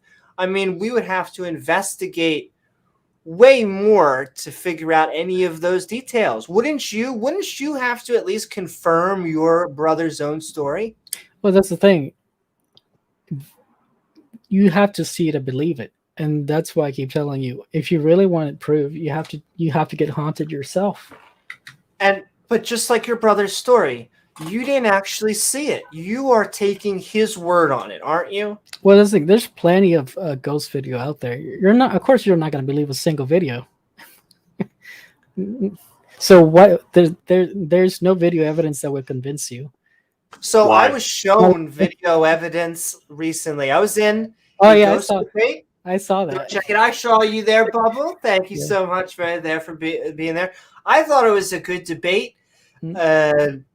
He showed evidence of terrible evidence. And by the way, the evidence we get. Back. And good. That's what I want. Your comment. I looked up some of his evidence even before the debate. I thought that a bunch of them were insects. I then, showed some others. That's really what it looked like. So, I mean, what do you think when you see people who, he says he's a professional ghost hunter. Oh, yeah. I think that's awful evidence what he presented. These ghost orb things are true, kind of, but I wouldn't use the ghost orb things as evidence, because that bug effect does happen with cameras. So it's really, really bad evidence what he presented. But there's plenty of better evidence. There's good video evidence of ghosts moving. Wonder why he didn't present it. Because it wasn't his video. I think that's why he didn't do it. But there's plenty of videos of ghosts tossing objects and moving chairs, manipulating flashlights, and that's. But, all that is not too hard to fake, though. That's the thing. That's the thing. There's no video evidence that's going to convince you. So there's no point. You say that, but it's true. I don't think it's true. I think we really do, as long with most of the skeptics out there, like Blaster Master, what is up? We just really want to believe what is true. I think that we have a high bar, but I think that bar is able to be get over by having good empirical evidence that faces the test of scrutiny. That's the thing. If you just want to see something and take it on face value and not ask any questions about it because it confirms what you want, okay. That's what I'm saying. So, like, the only evidence that's going to satisfy you, you got to see it to believe it. So, you have to do the experiment. You have to get haunted. Well, I want you to know that I am extremely interested in haunted houses and all that stuff just because I want to know more. I would love to go into a haunted house. I would try out whatever. I would do a Ouija board. I would do all that stuff because I find it fascinating, and I do believe that that is the best way to disprove hypotheses. So it's not that I'm against it. I would have to figure out and travel, and I'd love to do. Maybe we will one day. Maybe we'll do a show from a definitely. haunted house one day. I just, once again, do you have any plans?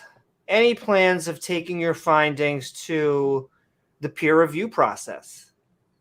They wouldn't accept it because academia has become really political, especially science. Because, like, if God is proven, a lot of the left parties are out of business, and I think the left parties are out of business. Well, yeah, The what part? left-leaning parties. You know, like it's politics. Yeah, because it is political. That's why a lot of people don't want to be God to be proven. Because in my opinion, it's mostly the same as it's been the past few politicals. It's mostly the same few thousand years, and it'll be the same in the continuing few thousand years. But we're actually progressing nicely on a lot of issues, so I'm happy there. I don't know, because if I wouldn't know about progress, but if God is accepted as a fact, it will affect the politics or policies, and I think a lot of people don't. Yeah, and I think a lot of people on the left don't want that, and that's why they have to keep pushing this agenda of. It is an agenda at this point. Can I just cause? And I don't mean to do this, but it's just to quickly show that it's not a. What we're generally pushing for is the moderate secular position. Oh no, I'm not saying it's you guys. I'm not saying it's you, but there's clearly people, in positions of academia power, who would like that because of the personal politics. Nick posted a good comment there. And we'll go for a little and yeah, I'm about to go into some. Nick says 60% of Nobel Prize winners are religious. Why wouldn't these scientists want to prove their religion? In fact, there's a few comments that we have for you, Bubble. That's the first one. Mm-hmm. So why? It's a good point. Often atheists get a lot of heat because they're like, you just think theists are dumb. We're like, no, we don't think theists are dumb. They have been the shoulders of giants before us that have created a lot of the products that we and scientific endeavors, including the Big Bang, and especially when it was the only game in town, people were going to be religious. And so why wouldn't those same religious people now want the scientists to have their specific religions proven? Well, they are but some of them are trying to push for the Christianity, and they know some of these Christians. There are some Christians who want to push for it, but they know they're also wrong. That's why I've been trying to bait Neff and Kent. They know Christianity is wrong. Well, they know what's in the Bible. Some of the stuff is wrong, especially this Adam and Eve story. So they can't. We can agree on that. It's a funny story, to be honest with you, because it is just God messing up. Like I could switch God with Homer Simpson, we'd get the same results. Or Mr. Magoo. Yeah, Inspector Clouseau. He just don't touch that. Don't. Okay, well, don't do that. Don't. Okay, you see where this is. Now I'm going to kill you. Now we're going to have to kill you. But Brian Stevens asks, has Bubblegum, have you ever been haunted? No. Well, didn't you have an encounter with the Grim Reaper before? Well, yeah, but that's not a haunting. That wasn't my haunting. Oh. But for something that it was just visiting. You believe so firmly in, I would have thought you've been possessed. So have you?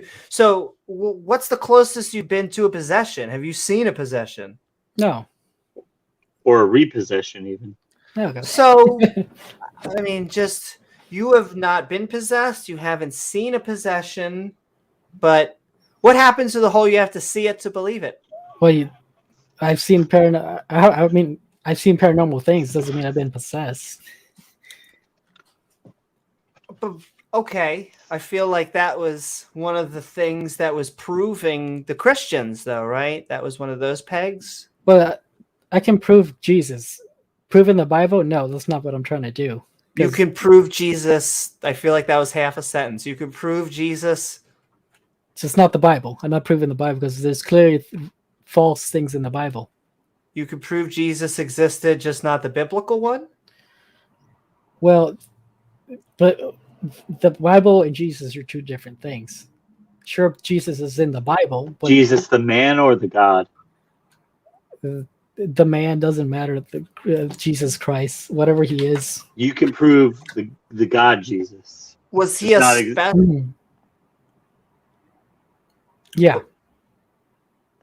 The God Jesus. But go ahead. Yeah. I'm just trying to suss that out. But we have a third question from Robert. Even if ghosts are real, how does that prove God? Would the concept of a ghost not prove there is no heaven or hell, or those ghosts would be there, right? That's why I think the Bible's wrong, because clearly these ghosts aren't going to heaven or hell. So it would just prove that there's another realm that they could exist in. No, it just proves the Bible is false. Because according to the Bible and according to the Islam, there are no ghosts because all souls go to heaven or hell immediately after death. And since there is ghosts on earth, clearly the Bible's telling a lie, and so Islam is also telling a lie. So you have to ask, what then? If that's not true, what the heck is going on?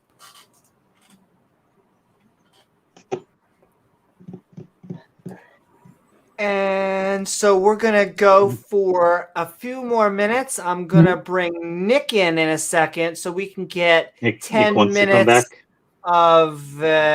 I was trying to think Socratic. Yeah, exactly. I feel Ben sending so much love. Jen has always been a sweetheart to me, so I can't just give her more hearts to Jen. And I'm gonna put the call back on stream, or the call link back on stream. So if you would like to join us, feel free. We're going to only take one or two more calls, but we are looking for our third caller. If you want to be it, we are calling me skeptical tonight and talking about falsifiability, specifically the falsifiability of God claims, though just about falsifiability in the scientific method in general as well. That works too, yeah. That works too. Trying to think what else. Well, I already proved that evolution is false. You guys just won't accept it. See, only in your mind. I feel like you made a valiant effort, but no, you just refuse to accept the mutations are deleterious, and that's just ideology at this point. Okay, but there are people who have studied this for decades, and they hear a comment like that, and it just makes no sense to them. They dismiss it. So why are you, who is just a layperson pontificating on the internet, why is your unsubstantiated assertion carry more weight than the entire field of biology? Well, first off, you're just treating these scientists as your priests. Like just appealing to them isn't an answer, and they themselves don't have an answer. Because people know more than you about something. You think you know more than all of them? Then why can't they answer it? They can't answer it. They have answered it, Bubble. It's just the answers. What are they answering? If you're talking about the unbeneficial mutations, that is something that is known. It's just that there are beneficial mutations and a majority of them are benign, and that you would actually need to present evidence that most of them are bad mutations. Generally speaking, the concept of de-evolution and all this stuff is not accepted within the scientific community. the beneficial mutations are outdone by the deleterious mutation. There is more deleterious than there is beneficial. So you would never create. That's like taking one step forward and 5 steps back. You're never going to get forward that way.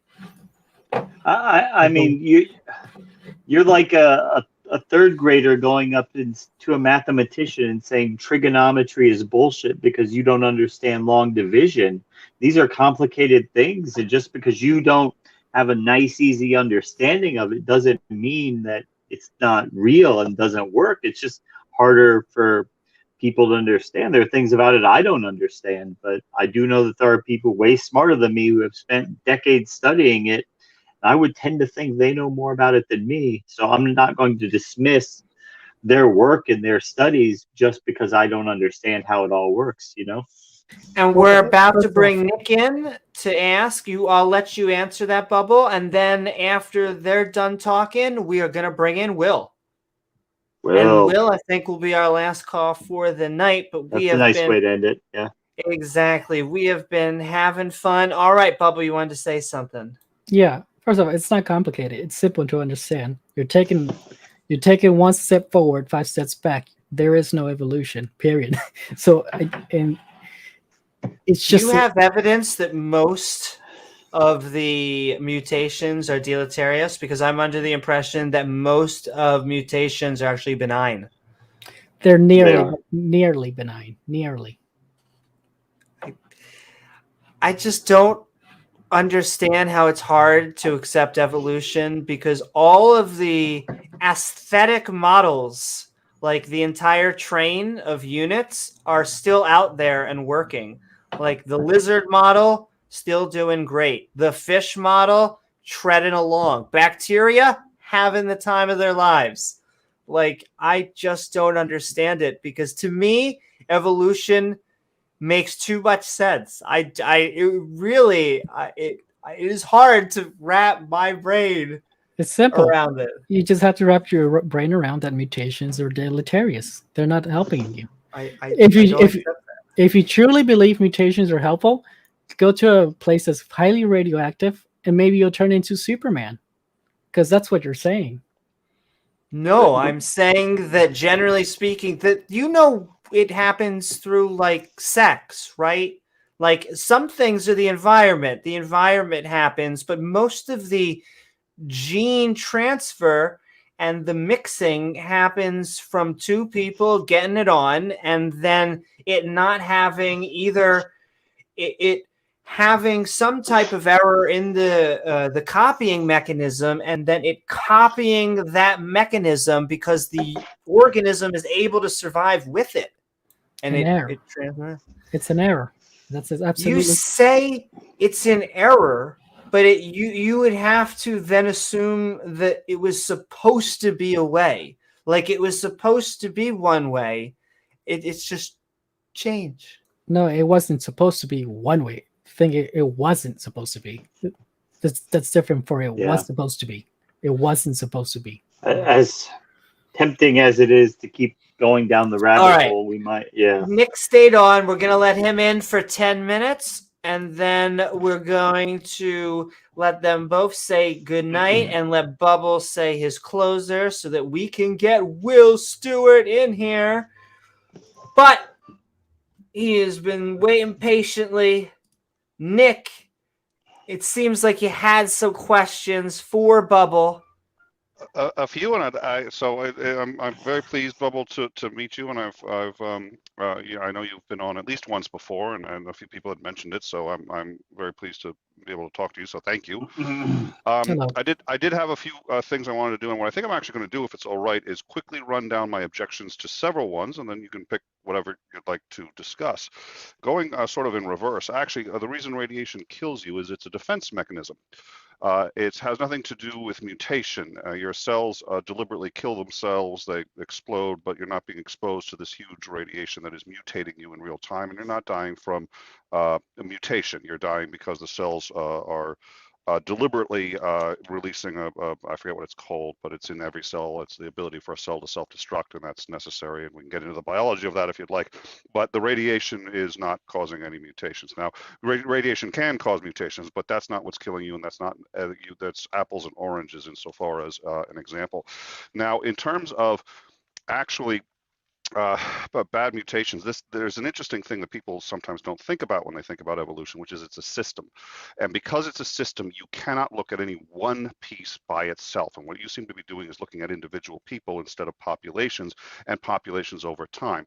If every negative mutation killed you, then you might have a point, maybe, but it doesn't. It just decreases your chances of survival over time. Maybe it will help you age a little more, a little faster, or do. And some do kill you. Actually, some will absolutely kill you. But that's why this only works with populations. What happens is you could have, and most are reasonably benign. There's no way to know until generation after generation after generation which ones are benign and which ones aren't. But the way this works, what makes natural selection work, is the ones that aren't good for a species cause enough problems over time that they get selected out. But it has to be over time.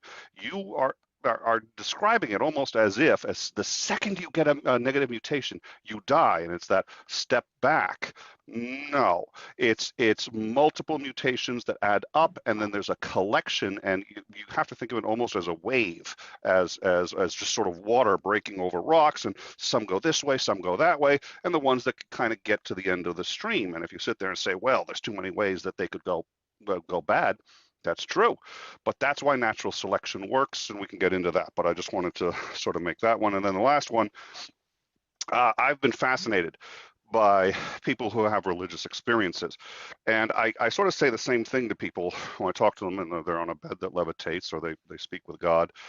And I used to collect all of these experiences. And one of my favorites is four guys in Minnesota who were abducted by aliens. And they vanished for 4 days. Nobody knew where they were. Everybody thought this was a hoax, and this had to be a hoax, right? I mean, they're not abducted by aliens. So they took lie detector tests, and they all passed, and they took them independently. Now, the common consensus still is, in fact, that they weren't abducted by aliens. If they were, at a minimum, that would seem to be a very big problem for Christianity. It would be a big, even if the Bible's wrong, there's no account of Jesus that says he talked about aliens, and it looks like most of the metaphysical models would have to go out the window if aliens exist. Now, I don't think they do. At least I don't think they abducted these gentlemen, but I do think they believed it, and I think they passed the polygraph. And I think people who see gods of Quetzalcoatl going back 2,000 years that told people to bury children, live children, into the posts of their buildings so that their buildings would stay up. I think they believed it. I have no doubt that they believed it, but that doesn't make it true, and the strength of the conviction doesn't make it true. So one reason we do not accept anecdotal evidence is because schizophrenia, it's because dreams, it's because we are so unreliable. It took us how many 90,000 years, more than that, before we realized that we were so unreliable. We had to have a system, and that system actually had to pull anecdotal out. We don't accept anecdotal evidence. And the reality is, if I were to believe your brother, the other thing I would ask is, why should I believe your claims when there might be others that are exclusive to it and have the exact same amount of credibility? And we know that people believe it. We know they'll pass lie detector tests, and we know most of these have to be false.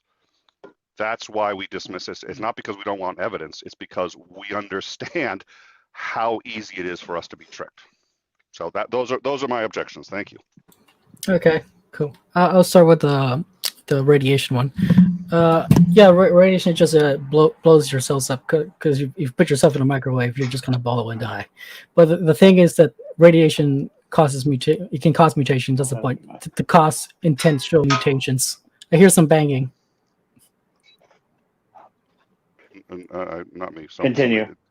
Yeah. Okay. Yeah, I heard some pots and pans. Okay. Yeah, Nick's doing dishes. Excuse. How the hell? Okay. So here we go. Evidence, right? I'm gonna say I think James just lied because I'm not doing dishes. If I was doing dishes, I'd have a pot and pan, James. Sorry, please continue. All right. Yeah. Here's the problem with this natural selection idea. First of all, you have to contend with is foresight. And natural selection doesn't have foresight, and especially when you do it, especially if you're doing with a time-based evolution, and more importantly, natural. The thing is, there's things. Let me know. You said it doesn't have foresight, which I agree with, but you didn't. It sounded like you were saying it would need foresight. Are you saying that it would need foresight to operate? Yeah, the type of evolution, especially the type of evolution you guys are pushing in, would need foresight. Why would it need foresight? Because the environment isn't going to stand still. The predator coming after you isn't going to wait for tomorrow. The predator that's going to come after me isn't going to wait for tomorrow. I'm not sure I understand that analogy. Well, if you're a gazelle and you need like a bigger, faster legs, you don't have that. You don't have time to evolve that right then and there. You've just taken it out of the system, right? That's true, but evolution doesn't make that claim. It's a system. You can't look at individuals. The second you say, look at a gazelle that would need these legs, you're right. The gazelle isn't going to make it if it doesn't have, unless it's got maybe other techniques and other ways to get food and ways to keep itself in shelter where it doesn't. And so you have all these gazelles, and a number of them aren't going to make it, a number of them are, and some are going to make it through different strategies, and then it's over time. But the second you say a gazelle or a person, you're kind of out of evolution because it doesn't talk about individuals. Yeah, that's a good point. But moreover, here's a major problem with this natural selection idea. There's things natural selection can and cannot do. Natural selection cannot stop mutations, and most mutations are nearly all mutations are deleterious, and that's a big problem. Well, I'm not sure that's true, and from what I've seen, they're not, but let's assume they are for a second. Even if they were, again, because they don't kill you, let's assume I get a mutation that causes my nails to just be actually even kind of painful, because the way they grow, they dig into the skin, there you go. So I have now had a deleterious mutation, but that one probably isn't going to shorten my lifespan, and if it does, well, then it does. But again, the mutations tend to be very, very small. We don't see over the period of 2 weeks, over 2 years, 20 years, even 200 years, we don't suddenly see the gazelle with the longer legs. If gazelles start to, what's going to happen is you're going to get gazelles with a little shorter, a little longer, and all these other things. And then the ones that have the deleterious ones are either, it's not actually going to affect them in any meaningful way, so they'll be okay. And that's why we have a little garbage in our DNA. That's why we're not perfect. Some of those absolutely stay intact. But over time, usually the negative ones stack up to the point where, boom, it's eliminated. And what happens is over time, the good ones, even if they were 1/10 the total, they stack up. And the reason they stack up is, and this is, again, what Darwin discovered and was able to this is why, because, again, evolution was around since the Greeks, and they realized it was real, but they said there's no way for nature to do it. It can't be done naturally. Somebody would have to guide it. And he realized, no, people don't have to guide it, because the process of killing the ones that have too much of the negatives guides it for you. They fail in a competition with all other living things. So, yes, please. Yeah, and so Bubble, this is going to be actually your last remark to Nick. I then just want to show you something to comment on, and then you can do your outro so I can get Will in here. But your response? Again, it's the same problem still. The things that natural selection can and cannot do. It can filter out mutations that have become detrimental and deadly, but it will not stop mutations. And deleterious mutations will accumulate in all, even the ones that survived. So eventually they will succumb, and even their children will succumb to deleterious mutations. And so I just want to freeze that there. And I want your comment on this. And then Nick already had his outro, so he's fine. But I'm going to give you one, Bubblegum. So I just want to bring in this. All right. So this is just a simple Screen share. Are all mutations harmful? Most mutation, and let me make this bigger. Most mutations are not harmful. National Geographic. I'm gonna open it so it highlights it again. Most mutations are not harmful, but some can be. A harmful mutation can result in a genetic disorder or even cancer. But if I go down here, are all mutations only harmful? No. Only a small percentage. Most have no impact on health or development. These mutations are called neutral mutations. So majority of mutations. It's like they're nearly neutral, and that's the big point right there. Nearly. I think what you're saying is they stack up kind of like garbage, right? So even if I happen to be a lucky one and I get 10 really awesome mutations, if I get one bad one and I pass that on, then my offspring will have that bad one. If they get another bad one and then they pass that on, so it's like kind of garbage, and over generations, you can't stop all of the negative ones from accumulating, no matter how many good ones there were. So let's flip it and say there are 10 good ones for every bad one. You would still, because there's no way to cleanse out the bad ones, you would still eventually fail, because the bad would just total up in the entire genetic code. Is that roughly what you're saying? Well, a little bit. What I'm saying is there's neutral, deleterious, and positive. It's nearly neutral. We have nearly neutral mutations, but the main contingent is between the deleterious versus the positive ones, and you have more negative ones than you do positive ones, and so you're taking one step forward and 5 steps back, and that's not going to get you evolution. And all right, I think we are actually going to bring in Will as our last call. Thank you, but Bubbles, it has been great having you on here. And I actually want you to continue to come on. We actually like having your conversations, even if we disagree. I like having civil discourse back and forth. Oh yeah, it's always fun to be on. I'm drowsy. I'm still tired from work. I've been sleeping all day. I know that feel. All right. Don't let the ghost bother you. Talk to you later. And Nick, I hope you have. Thank you so much for coming in for a round of Socratic fun. And I enjoyed it. Thank you for having me a second time. So thank you. Absolutely. 2 scoops. That's what we did. I lucked out. Send in you hearts. $400 and all right. An $800 jacket. My goddess. That's how fancy this show is, ladies and gentlemen. That's how important you guys are. This is actually not the $400 suit. I went out and got an $800 one just for this. I won't wear this one except for this show. I knew it. And where's the cheaper one on Tarte? I was going to say, ladies and gentlemen, those are falsifiable claims. Falsifiable. Look for the receipts. They're in the trash can. Send in love to Nick.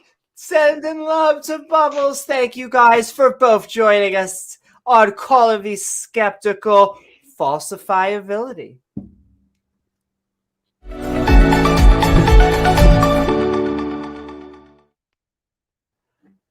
Woohoo! What is up, Will? Hey, Will. And that's funny. He's probably been eating popcorn this entire time, and he's like, now we have to bring him in. It always happens. I need to go find my sports hat. I'll just shill for Will while he's on here, which is basically go watch Will Stewart. It's THC? I always get that wrong. THFC. THFC. That's right, baby. Sports. But if you just joined us, we are Calling Me Skeptical. on falsifiability, we Did we lose Will? we might have lost Will. Sending hearts to Will, who was probably throwing a cocktail party. No. Love cock. I love cock and tails. But we are having fun talking about not just the falsifiability in Vicky's general, back. but the falsifiability of God. We actually have Randolph Richardson, the godfather of atheism, backstage, and Will came back. So, Will Stewart, what is up? My mic wasn't working for some reason, so I had to rejoin because it wouldn't select. I was sitting there saying, "Can you hear me? Can you hear me?" like 1,000 times. You guys couldn't hear me. So. Well, you did a test and you weren't able to get the data that you found, and in and of itself, you were able to do a new experiment and come back. Yeah, so like I was talking with Dan in the comments, and I'm curious because I just kind of had the thought: aren't all truths by definition unfalsifiable? Aren't all truths by definition falsifiable? Unfalsifiable. Unfalsifiable. If it's an absolute truth. Yeah, if it's true, it's unfalsifiable. But we're dealing with things people believe claim that- to be true, which could be falsified. Sure. So like any proposition can be falsified by its opposite, right? By the assertion of the opposite. So for example, P is falsifiable. The proposition of X is P is falsifiable by saying it is not P. For example, so the proposition that God exists is falsifiable by the proposition that God does not exist. But if it is true, then you run into no the matter problem. Okay. Now finish the premise. Yeah, but if it is true that God exists, no matter how you try to demonstrate the opposite, you'll always fall short because it's true. But you're running into because the a truth by problem that definition is it's very difficult to prove a negative. It's almost impossible. So to prove something doesn't exist is nearly impossible. But that's not true, because you can prove that something doesn't exist. For example, if you were to come and look at my house to see if marijuana exists there, if it doesn't exist, you can easily demonstrate that marijuana doesn't exist in my house. If it does exist, right, then you will do that. So it's not impossible to prove a negative. I agree, and I believe that some atheists, most atheists, rely on the fact that there is no good evidence for a God, and that's the soft atheism. I am in that camp. I am in the camp that also believes that a God does not exist. And so, and I can explain why I don't believe why a God doesn't exist. But I would actually need evidence in the way of a God not existing to get me over to that. Sure. Like, so for example, I would say that anecdotal, like for example, my personal revelation that God exists would be almost impossible to falsify, because it's impossible for you to experience what I've already experienced in the past, right? And there's ultimately no way for me to demonstrate that happened. But the difference is with God ontologically existing. If God ontologically exists, then that proposition is falsifiable, right? Epistemological information. How would you go about testing them, though? How would you go about testing it? Yeah, as in, like, are you trying to say that God is necessary or a true fact, a brute fact, and thus, but I don't know how you would prove that. Well, so all give evidence truths for it. all truths by definition are true facts, right? If it is true that something exists, for example, if it is true that I exist, that's a true fact, right? That's a fact, Sure.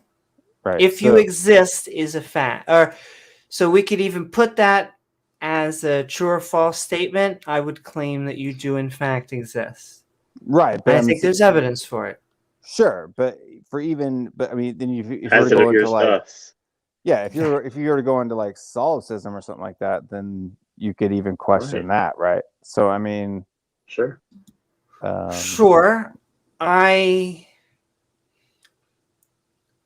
The problem with solipsism and all those questions is it feels like, not that those are give up things, but because they have they're philosophical quandaries. Like, They're untestable. can we even know if other brains exist? And speaking of unfalsifiability, I don't know how we would falsify that. That being said, in the universe and the world that we live in, there are falsifiable things. Sure, and I think that all propositions are falsifiable by the proposition of the opposite. So the God claim is falsifiable by saying there is no God. Yeah, but how would you prove that there's no God? The same.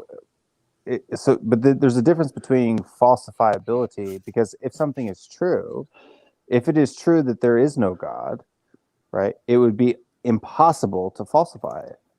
Can I ask you how you deal with arguments that go, if a conscious God exists, I would know it through revelation. Yeah. Conscious God. Trying to think how I would completely put the syllogism. A conscious God, if it has revealed itself to me, I would know about it. A conscious God, I don't know about it, therefore a conscious God does not exist. Yeah, it's like I would say, like, you have ergos, you have I think, therefore I am. So I would say God has revealed, therefore he is, right? It's the exact same logic. It's the same argument, and that's the difference. So I think that the reason why I have what I feel is a knowledge of God, or a true justified belief that God exists, is based on the fact that I have both general, special, and personal revelation, all three of those things. So it kind of forms a self-verifying, self-sustaining Night, Nick. foundation. Thank you for being on. Night, Nick. Good night, Nick. Foundation of evidence, because it's like, well, how do you know your personal revelation is true? Well, because does it correlate with the general and the special? How do you know the general is true? Does it correlate with the special and the personal? How do you know the special is true? Does it correlate with the general and the personal? It's not circular, but they could all be wrong. They could all be wrong. But can I ask? You're saying your evidence is through revelation. Mm-hmm. And I guess you say that you were destined for that revelation, but you would also admit, without that revelation, I would not be justified in believing it. Yeah, I would say that you can't, right? So without the personal revelation, you're not able to, right? So the special revelation says that those who have not heard, right? So it says faith comes by hearing, and hearing by the word of God. So unless God, in that the word of God is spiritually understood, not physically understood or naturally understood, So unless God has given you the spiritual ability to understand the special revelation in accordance with your personal and general revelation, if you don't have all three of those pieces of the puzzle, then it would seem as foolishness to you. I mean, that's what the special revelation says. So, yeah. So, what kind of revelation did you have? Well, I mean, my personal experience, I had a personal revelation. My entire world changed in an instant. I was sitting out there at the age of 25, screaming up at the sky, "What the F do you want from me?" And a voice in the third person said, "Just you." And everything in my world pushed me towards the special and general revelation of God, right? So I saw a white cup, and then I saw a blue cup in an instant, and now all I can see is the blue cup. So for me, if you're seeing a white cup, you can't see the blue cup. It's not possible. So unless God gives you the same personal revelation that He's given me, you're incapable of seeing the white cup as blue, but you still have the ability to have a to see the general revelation, which is creation, right? Special revelation, which is the Bible. I mean, you guys do Bible studies all the time. But you can't connect the dots without the personal. And it's the same way. Without the special, if I just had general and personal, I couldn't know the details of the special. And if I only had the special and the personal, I couldn't know. Without the general, I couldn't verify the either or. It's a self-verifying, self-sustaining system that if you're not a part of, it's cogent, but But can I just also want to go back to my syllogism for just 1 second, and then we'll go back to special and general revelation. If a conscious God exists, I would know. I don't know. Therefore, a conscious God does not exist. I would have to ask you to define no. I mean, I feel like if a conscious personal God wanted to actually have a relationship with me, they would come down. Like, I get laughed at, or not laughed at, but teased by many creationists because they go, or even Bubble was like, you want God to come down and basically give you a fist bump. And well, I wish I had that kind of revelation. I'll bring it back around though to the audible, because that's what I'm interested in. You said you heard a voice. Yeah. Well, and it said it needs you, or no? I asked, "What do you want from me?" Right. What do you want from me? What is okay. it? Or what is it that you want, or what the F do you want from me? Is exactly what the fuck do you want from me? It's exactly what I said. And you heard only you. Only you. Now, were you in a field, or? I was just standing outside in the smoke pit. It's military term for smoking area. Yeah. See, I have a hard time with. I can appreciate these stories because it's something. At least what you're describing is something audible to you. I just have so many more questions. Like, how we're talking about falsifiability. Mm-hmm. How would you be able to falsify that voice was not only God, but the Christian God? Okay, so how do I falsify it? Then I'd have to falsify God in order to do that. But how I can explain this? I grew up in the church my whole life, right? My dad was a pastor. At the time when this event happened, I was, by every definition, an atheist. In fact, I was probably an anti-theist, right? Would I have called myself that at the time? No, probably, because I wasn't as knowledgeable about those things as I am now, right? In the YouTube and Discord world that I revolve in now. But at the time, I wanted nothing to do with God. So I mean, like, as far as like general and special revelation, I had grown up in the church. I knew the Bible. I knew everything that was there. It didn't matter to me. I could care less. I didn't. My dad was a preacher. I saw his hypocrisy and what he said on Sundays in church and what he did at home during the week. It turned me off. I didn't want anything to do with it. I knew all of the tricks of the trade. I could act and become. I could fit in with any Christian circle that I wanted to fit in with, but yet none of it. It wasn't actually real to me. And then in that one instant, and that one, hearing those two words, my whole desire, every desire that I had, which before was meet as many girls as I could, do whatever I wanted to do, completely changed in an instant. How do you describe that? I don't know. It's weird. It's really freaking weird. But it happened. I can tell you I've had that experience. I was on a powerful psychedelic, but yeah, I was on nothing. I have had unless Marlboros are a powerful psychedelic. Well, they give emotional release, but no, they're not a powerful psychedelic. But but that's why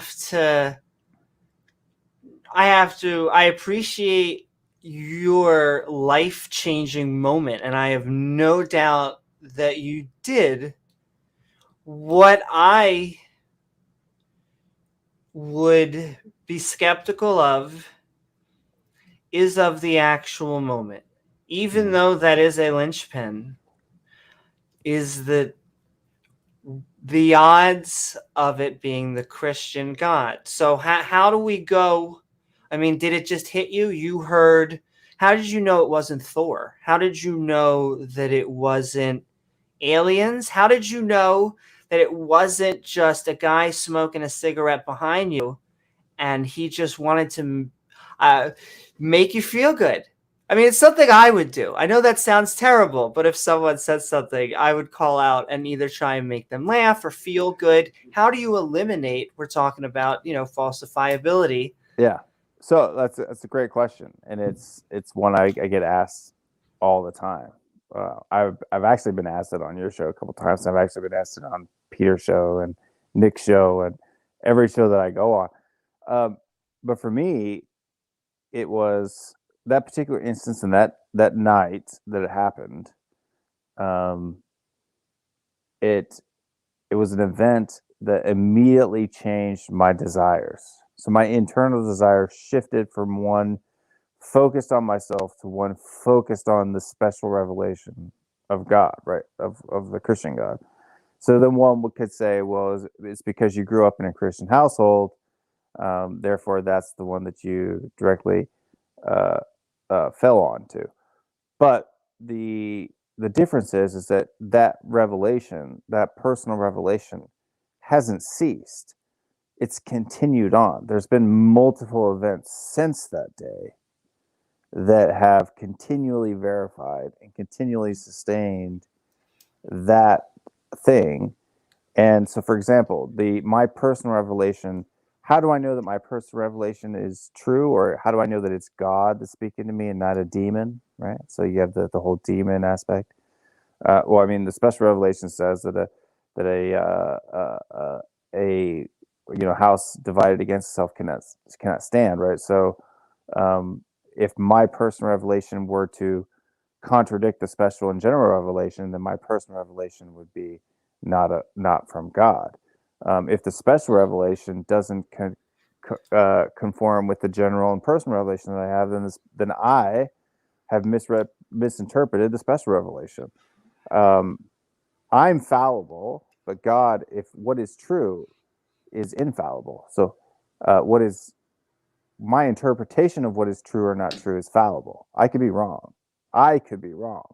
But what is true or is not true is it's either true or not true by definition, right? It's the law of I non-contradiction. agree with your last statement. Yeah. Can I ask? So you are there. You are smoking a cigarette. Mm-hmm. The voice calls out and asks for you. Do you instantly connect it with Christianity?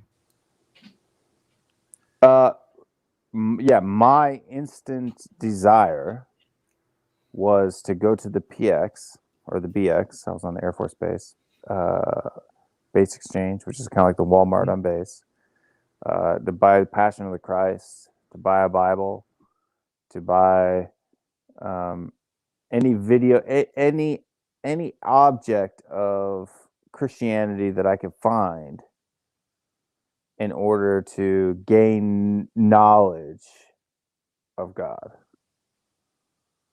Like I went from having zero desire at all to the 180-degree opposite of that.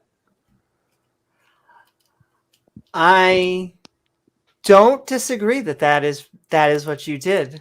I just struggle.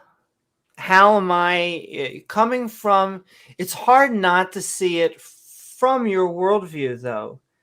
My last question is were you instantly a Calvinist?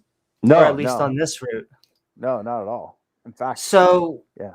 Okay. So like my first inclination was to kind of go back to my roots, right? So because like I said, I grew up in the church, but over time through reading and I actually debated Calvinists. I used to, back in the day, I'm going to show my age. I used to go on MySpace chat groups and debate Calvinists on MySpace. Try to prove that they were wrong. I was on MySpace too. It happens. Yeah, show them how they were wrong and how they made God to be an evil demon, and all the stuff that I get accused of now, I accused everyone else. That's why I laugh when people do it to me.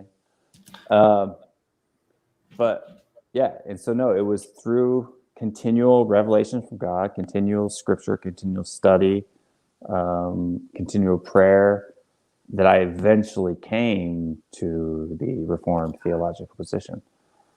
So, yeah. But you would still say that it's personal, and thus see someone like me who has no background with Christianity. It is very hard for me. Yeah, sometimes I can understand it. Like we were talking with the sacrifice, he does it a lot in the Old Testament, even if it's animals. But like,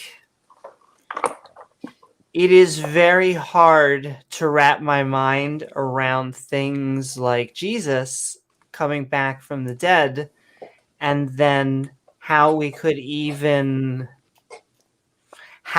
falsify claims like that. Yeah, and for me personally, I've tried. Trust me, I mean, you guys know me fairly well. I'm a fairly critically thinking individual. I tend to not change my position easily. I'm not one that if somebody were to say, if I were to just casually hear this concept of Reformed theology, that I would just be like, oh, that sounds good. I'll try that. No, I mean, I actively debated against it, right? So, I mean, I was. I don't disagree. I bet you are skeptic. I've seen you debate with a lot of different denominations, both of Christian, I think we've seen Muslims on here, and then the atheists. So I know that you've thought about your positions. The funny thing is that when it tends to be theology, it tends to lean on a lot of things like morality.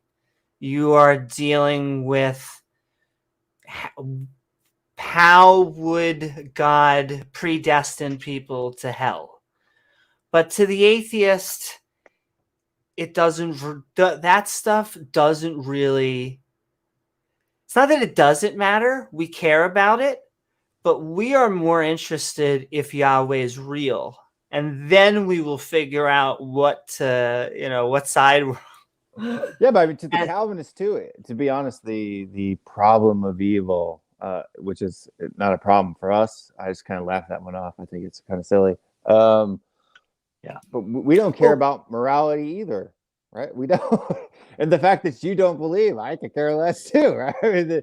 I hope when I say I could care less, it's meaning that I don't have a stake in whether you believe or not. If I could steal, man, what I think you're about to say is that in your worldview, if it's predestined, then, hopefully I'll find it. But if not, that was the way it was supposed to be. If I do, it was the way it was supposed to be. Yeah. So like, that's key. Hope. So like, if you were to look back into like Romans 9:1, right. And you look at Paul's pleas, like, I wish that I could give up my faith in Christ so that everybody else that I care about could believe, right? Like, I have that same feeling, right? If it meant that I would separate myself from God so that everyone who doesn't believe could believe, right? Like, that's a true feeling that I have. But unfortunately, I don't have that power, right? Well, can I ask you? Yeah. Why? If God is doing this predestined and there are winners, why are there winners? Why is God picking winners and losers? Well, I don't think he's picking necessarily winners and losers. So from the Calvinist position, we kind of, and this is very, I don't want people in the audience to misconstrue my position here, but this is a very non-nuanced, very kind of shallow view of it. I'm just saying it to be simple, but we're all losers. And God's just picking some losers and not some other losers, right? Some are better losers than others? No, there's no better losers. Right? He's literally just, he has chosen some losers to forgive and some losers to use as an example to the losers who he forgave. So that we can thank him for not being one of those people. Yeah. So like Paul says, like, what if, God endured with much patience vessels of wrath in order that his mercy may be demonstrated to, vessels of mercy, right? So Romans 9, that right. whole, right. So, I mean, that's when people ask me that question. He's got to be praised for rescuing people from something. So then there has to be that stick that he beats the other people with, I guess. I mean, how if he showed mercy to everyone, right? Right. Then that would just you would be able to thank him, right?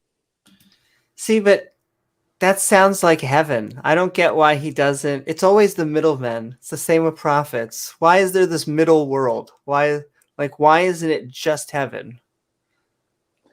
Why isn't it just heaven? Well, I think God is a logical person who's, who is held in account by his nature, meaning that he is unchanging and he is just and he is, he can't do things outside of his own nature.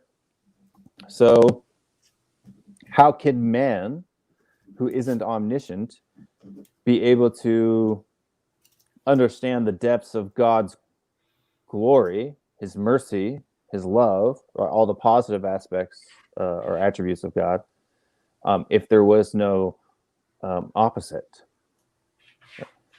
If things were normative, if you were to go back to the Garden of Eden, perfect relationship between God and man, man always choosing God's will over his own will, how was Adam to know? I mean, it's kind of obvious from the story of Genesis that they didn't know that they would die if they actually ate from that tree, right? They didn't know. Right. The only way they could know if that was the case, they would have to eat the tree. Yeah, they would have to eat the tree, and they did, right? So the only way for us to have a true understanding of how merciful and how great God is if if you have the obedience to God, It was if you disobeyed God.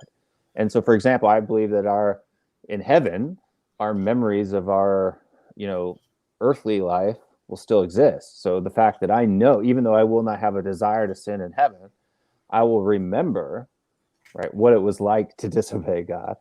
And so I will be able to more appreciate God's grace and mercy than if I had never sinned at all. Is obedience a good metric for morality?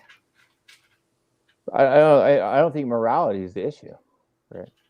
I think of sin or evil or immorality as simply being as disobeying God, right? So for me, all evil is me choosing my will over God's will. That's what evil is. You're sin, saying will is choosing God's will over your will. Yeah. I'm sorry, I just had to say that sentence again. My name's Will. I know it's funny when I always laugh on that too. I can't help it. I know you've heard that joke like every way. I do.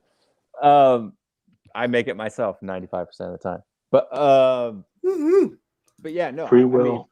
Because that's what the first sin was man choosing his desire or what he thought to be best over what God said was best. And I also notice once we're going into morality, we're going more into interpretation, and ironically enough, less about falsifiability, because I view that story as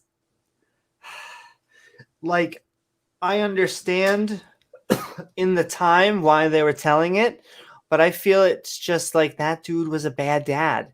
Like, it's a guy who all he needed to do was give them knowledge of good and evil, and then they wouldn't have eaten the tree, and then they probably would have obeyed him.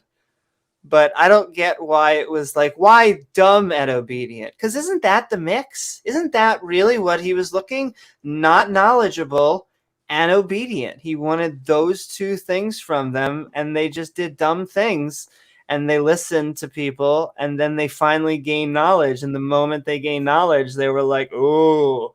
It reminds me of a comic I once saw that said a kid has a cape of wisdom, and he goes, "Finally, I'll be able to get through this test." And he ties on the cape of wisdom, and he zips up, and it goes whoosh. I should have studied. Well, if you remember from the story, only after they ate, so they were naked before they ate the fruit. Yeah. So they were already contravening God's will, but they were not culpable because they didn't know any better. So it was only after they ate the fruit, then they realized it, and then they were accountable because now they knew better. That's how I would frame that. I don't know if it did. I don't necessarily think that being naked it goes against God's will. He created us naked, so it seemed to be a big issue in Genesis 1 because they made fig leaves, and God said, "No, I have to kill animals now," and he killed animals. So it did seem to be a big issue, but I'll defer to you on that. Yeah, I think it goes to kind of what Paul says, that like for him to know what is sin, right, or to know what is right and to not do that, to him is sin. So I think it's a conscious thing. I think all sin, every single sin, all of the 10 commandments themselves can be tied back to man choosing his own agency, right? Placing his own agency above his God-given agency. God's will. Yeah, so we're made in the image of God, so we've been given an agency. We've been created with an agency. Our God-given agency conflicts with the agency of the God. That's very interesting that you say that word agency. So that is how we do choices in your... Because you were very close to that. Maybe you weren't very close, but it would be very easy to replace free will in that sentence. Yeah, so agency is a will, right? But I believe that our agency is tied with our nature. So we act, we choose what is most desirable to us based on our nature. So I don't believe in a libertarian free will, right? I think that libertarian free will is ridiculous, because if God himself is restricted by his nature, what makes us think that we're not restricted by our nature? That if we're made in the image of God, so any Christian who thinks that they have a libertarian free choice, meaning that they're their nature doesn't restrict their actions, I think is very confused. But to that being said, what I'm saying is like, so before the fall, you have Adam who's in a perfect relationship with God, right? Every bit of knowledge, true knowledge that he had, everything that he should and should not do came directly from God himself. And in the fall, you see Eve, right? The serpent comes and tempts her, and she doesn't necessarily take everything the serpent says, prima facie, and just automatically acknowledge what he says. She takes what God says, what the serpent says, and then makes up her own mind, right? She uses her own agency, and that's the first sin. So I have a theme of the episode. How would we be able to verify or turn the Adam and Eve story into something falsifiable? Because if that didn't happen, then I think he's already conceded before that it didn't have to happen. It could be metaphorical, but yeah, I mean, it could be. The opposite is the falsifiable business, that it never happened.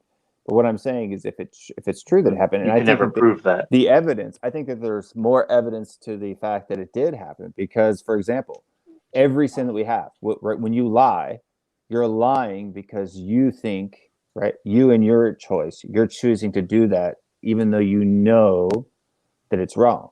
If you steal something, you're doing it because you know you're putting your will above that whoever's object that you're taking, right? If you pick up sticks on the Sabbath, you're choosing to pick up sticks. Yeah, but that you're feel like your that will has above nothing God's will. to do.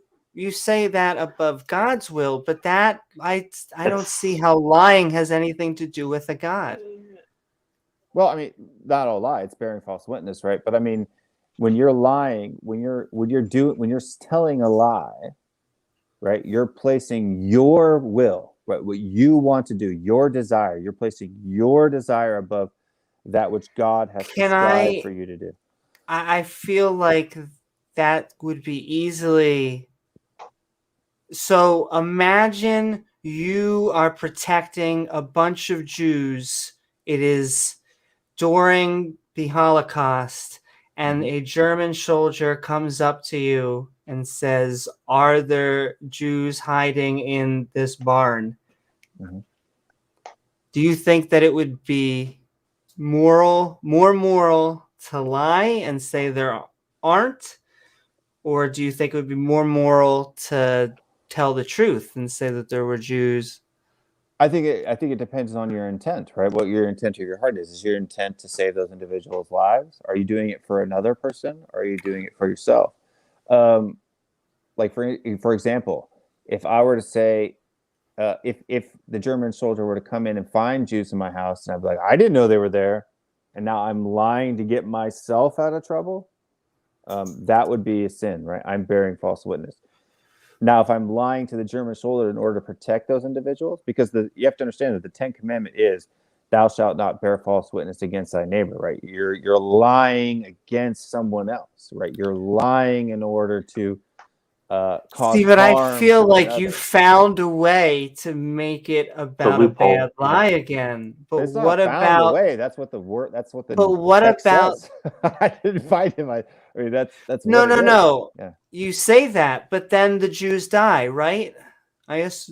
No. I'm saying if I were to lie in order to protect someone else, right? Because like the Bible says, there's no greater gift than So to there give is your a life good up for a lying. You friend. can find a way in which lying would be good and not sinning. Yeah, of course. Okay, so then lying has nothing to do with sinning. Right. I didn't say. Well, he means bearing false witness is a little more specific. No, I don't mean. I'm saying that when right, what is sin, right? If it is God's will that I protect the individuals who He has sent to my house, right? If that's His will, then me saying a falsehood in order to protect those people, if that's His will, then that's not sin. If I am placing my desire above God's desire, that's what sin is. Whether it's in lying, stealing, coveting, right? If you look at all of the 10 commandments, even loving God, right?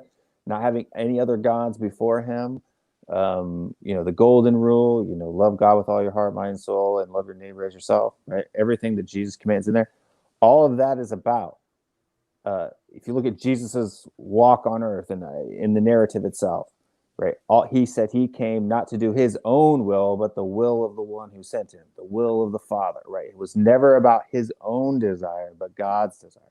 What sin is simply placing our desire, my desire for myself, my own autonomous agency, placing that in priority to God. That's what sin is.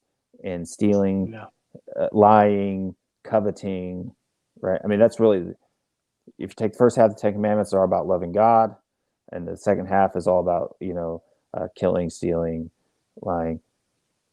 If I'm doing that in a sinful manner, right? Because killing in and of itself, a justified killing isn't sin. A justified lie isn't sin. It's about placing your desire, your autonomous agency above God. That's what sin is. That's all sin is.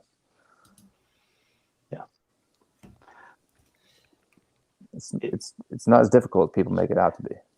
Well, I mean, it's a deep dive, but of course we don't have to even get down that rabbit hole if there's no God to begin with. And I will say, we're going to go for about 10 more minutes, and then we're going to let Randolph in for 10 minutes for Will Stewart. So a combo of about 20 more minutes, guys. And then we are going to close out and head over to Discord for even more fun. Yeah. I just want to thank you, Will, so much for coming on. And all right. Well, I think you bring were Randolph either about in to now. say something. I still want more questions. There is actually, I can't help because ask away. All right. Because I will say, once again, the morality also deals, just like James was saying, it's hard because we have to assume that God is real. When you talk about sinning, you are saying that sin, if I get it wrong, Steel Manning you correctly, is putting yourself above God.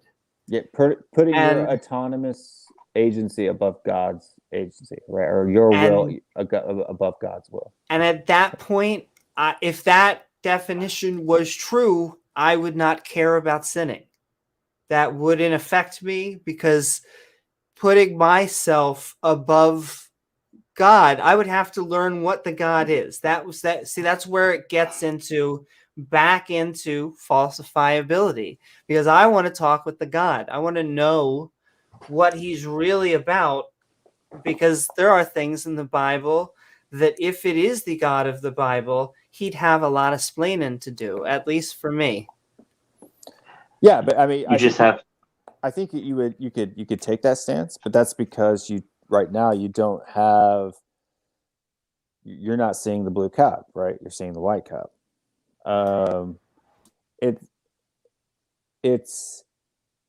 It's hard to explain to somebody who has not experienced what you've experienced. I mean, it's like, I agree. Like I don't know what it's like to transition. You do, right? Like for you to explain that to me, I don't know what's going on, right? Like I can't know unless I go through it, unless I think the way that you think, I see the things that you see. I've had the experience that you've experienced. It requires anecdotal experience, which we don't regard as very convincing. Yeah, so like I can empathize with your position, but I can't understand it the way that you understand it, right? Maybe we're victims of the strong delusion God said he would send. Maybe we're just slaves to that. I will say in my defense of that, because I think the analogy breaks down at a certain point, because I believe that transgender women and men are saying there's a base over there. If I don't mind saying so, I can prove biological women and men exist. And so,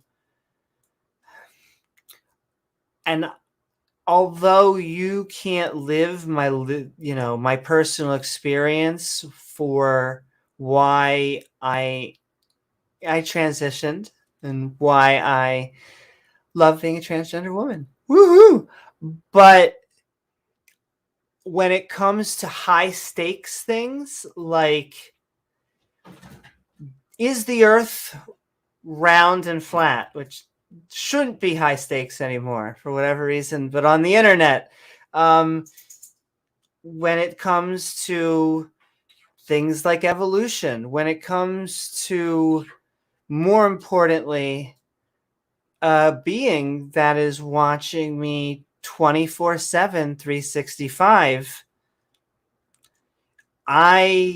I'm going to need something extraordinary. And I don't think that personal experience would do it for me. I believe, and I may be wrong, but I believe that if I had a personal experience of the, you can call it paranormal, of the supernatural, I believe that my first inclination would try to get others to test it. Yeah, like I hear you, right? And I hear you, and that's what I think. I think that, is there gold on Mars? Is the Earth round? I don't think that, to be honest with you, from a human standpoint, I don't think that those are necessarily central issues to you. I think that your experience as a person is far more valuable to you than whether or not the Earth is round, right? Like it's not about them being central. It's that they have been falsified to a level that we just live with them. We take them as facts. We just search for round globes. We don't search for flat globes. We naturally, when it comes to being transgender, it is not, because I often get, the thing, you look at you must look at your chromosome every day, but that's not really how you live life. No, you don't live life that way. That's ridiculous. Yeah. I would say when it comes to a God and a personal relationship, I would actually want to have a one-on-one. I would want to know them. No, 100%. I'd want evidence. That's what I'm saying, is like it's really hard for me to express it to someone who hasn't experienced it. And in fact, there are some people who still necessarily profess Christianity that haven't experienced the same type of dramatic experience that I've experienced. I can't explain it. It's like me trying to explain why I love my wife, right? Like, it's I could give you superficial reasons why I love my wife, but there's something deeper about why I love my wife. Like, my wife. But see, not always I nice think that falls closer to my transition than it does a God belief. Because even though it might have been a brain experience that led you and even gave you a radical change in how you view the world, it is something that should be falsifiable. Either a God exists or it doesn't. And if I could go back to the no. I've been ranting. If I could go back plenty. to the beginning, when he said that to falsify God, you'd prove the opposite. But the thing is, over the years, the God claims have just been adjusted to fit the new data. So you can't actually disprove God, because his location, his properties have always changed to be just outside the ability for man to check to see if he's actually there. Because he's here, then he's there, then he's a spirit, then he's not a spirit, then he's in another dimension. So you would actually have to provide some reason for us to believe that he actually does exist. It's not just say, well, prove he's not real, because that's not something that can be done. And that's why people propose things like the flying spaghetti monster, because, oh, guess what? He could be invisible and you could never disprove that, because he orbits Mars and he's invisible. He doesn't interact with regular matter. You can adjust those properties too to make him technically unfalsifiable, but it's ridiculous because nobody would believe in it in their right mind. It's just with Christianity and these religions, we have these old books that tell us all these stories about miraculous things that happened thousands of years ago, and we don't really have good proof of it. We have to take it on faith. Of course, we first have to take it on faith that the God's real to begin with. So I don't necessarily think that's the case. Right? It's just a matter of what you determine to be evidence and what I determine to be evidence. Because every bit of natural evidence that exists, I see as part of God's general revelation. You see that as a natural reason. But we know the natural world exists. We don't know that God exists, though. Right. So you know that God's general revelation exists, yeah, and you know that His special revelation exists, right? You read the Bible. I have, yeah. And but you just don't have the personal aspect of it. Will, I interrupted you to say make your last point. Then we're going to bring Randolph in.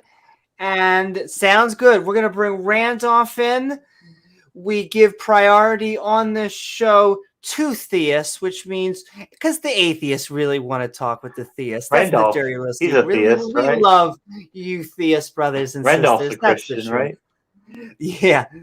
No, he is the godfather of atheism. And also, maybe he converted for the next 10 or 15 minutes that we have Randolph in here as well, if you would like to tag me with your questions for either Randolph or Will, tag me at Amy Newman. That helps James and I see the comments. And all right, we're bringing Randolph in for the last bit of Call Me Skeptical. It has been fun. We are talking about falsifiability.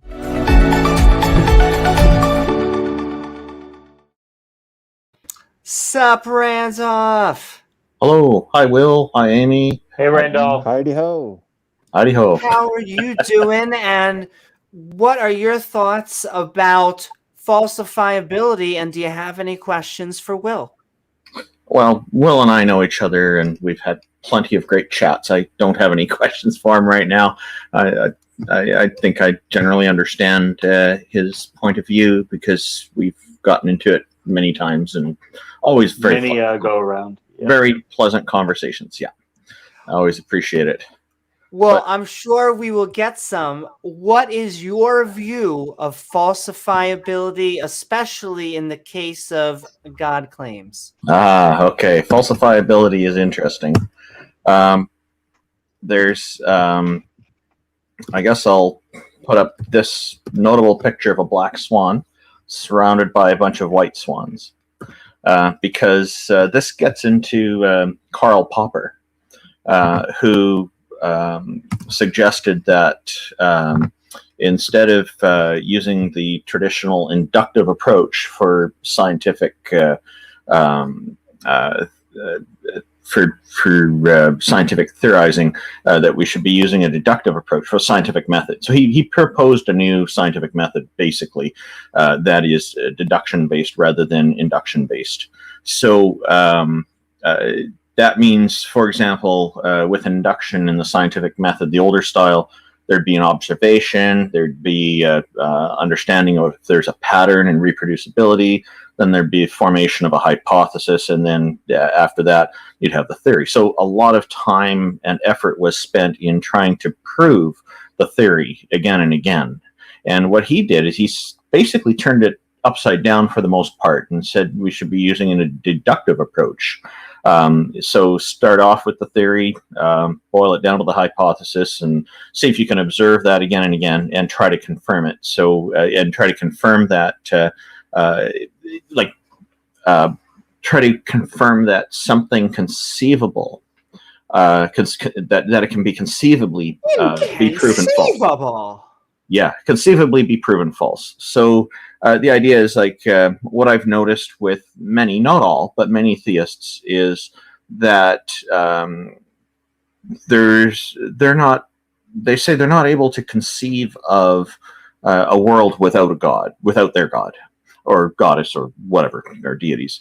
And they're just not able to imagine or conceive of that. And I think that's a major stumbling block in this, and that's kind of an inductive approach rather than a deductive approach there. So that's a bit of an issue, right? So, and an example, like I think it was Karl Popper who proposed this idea of people originally in an area where they only had white swans, and there was this presumption that swans are always white. And then later on, somebody discovered a black swan in another continent, and or a different part of the world, and suddenly that's been proven false. Now, inductively, they were saying we're observing this, we see this pattern, so we're concluding that this must always be the case. And Karl Popper's approach is better because he's trying to say scientists should always be trying to disprove the theories instead of trying to continually reprove them.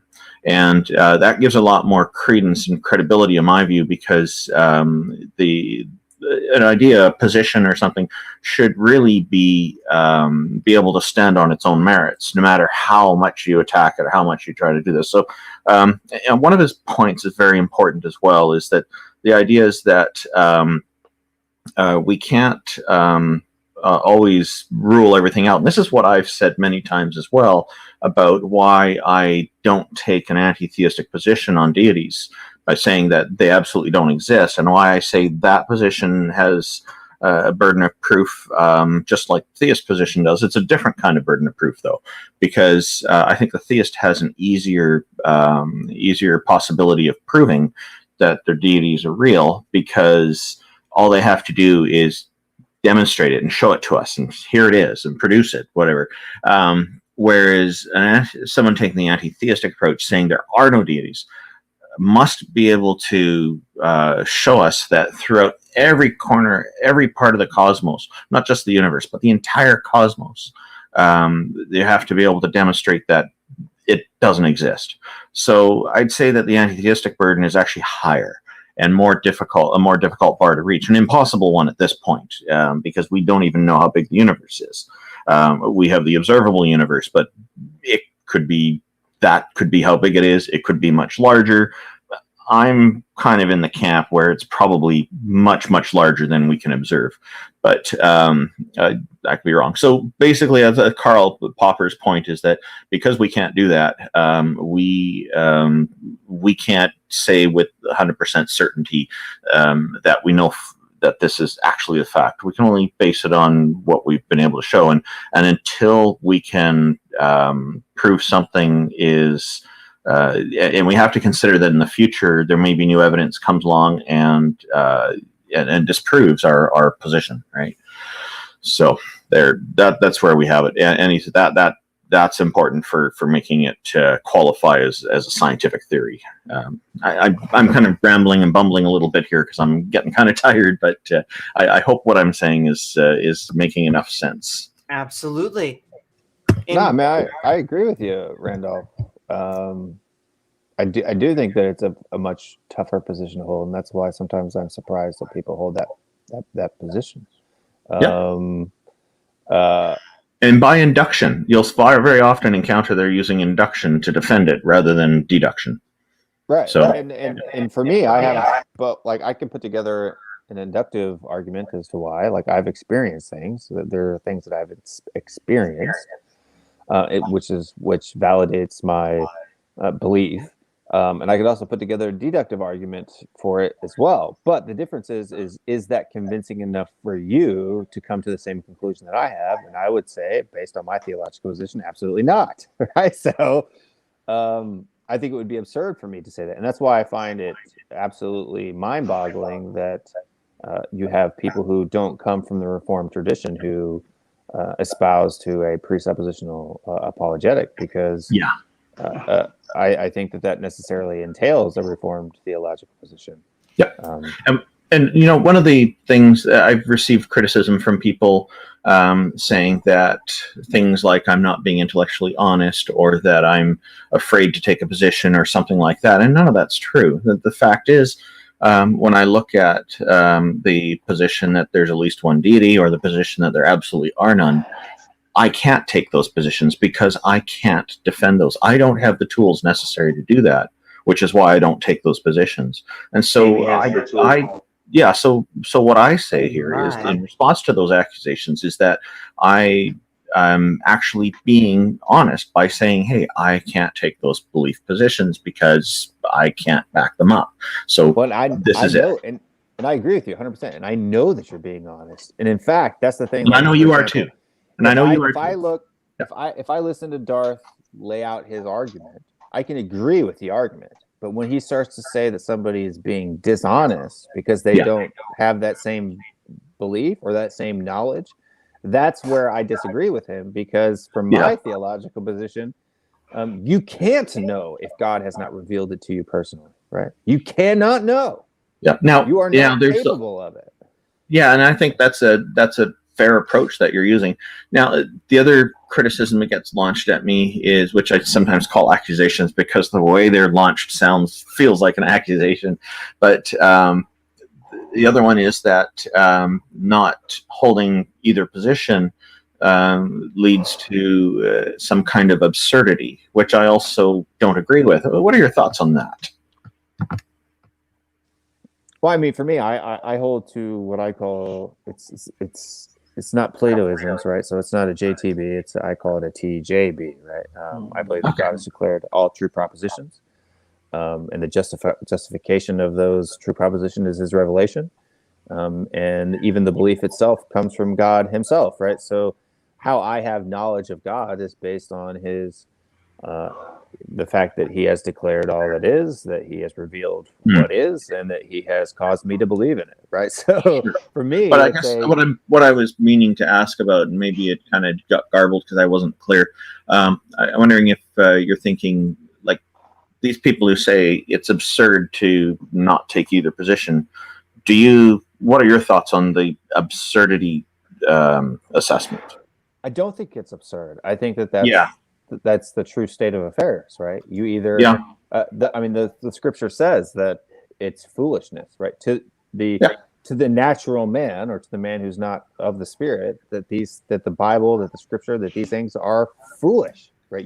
They would consider them to be foolishness. So the fact that you find them foolish is the actual state of affairs, not some absurdity, right? It's part of God's decretive will, right? That you find. Two questions, and then we will let you guys do outros, and then bring Wesley in, because Wesley's a theist, so I want to give him his 15 minutes of fun. But I just have 2 more questions for you. That's right. You got 15 feet of whale. And the 2 questions that I wanted to ask. So you said losers and like less losers, or I don't know exactly Losers how and you losers. framed it. Losers and losers. Yeah, losers and but losers. Have you ever heard the phrase that there are some of us are equal but we're more equal than others? I think I'm butchering it, but I know the phrase you mean. Why is he picking even tiers? Why is there a better loser class?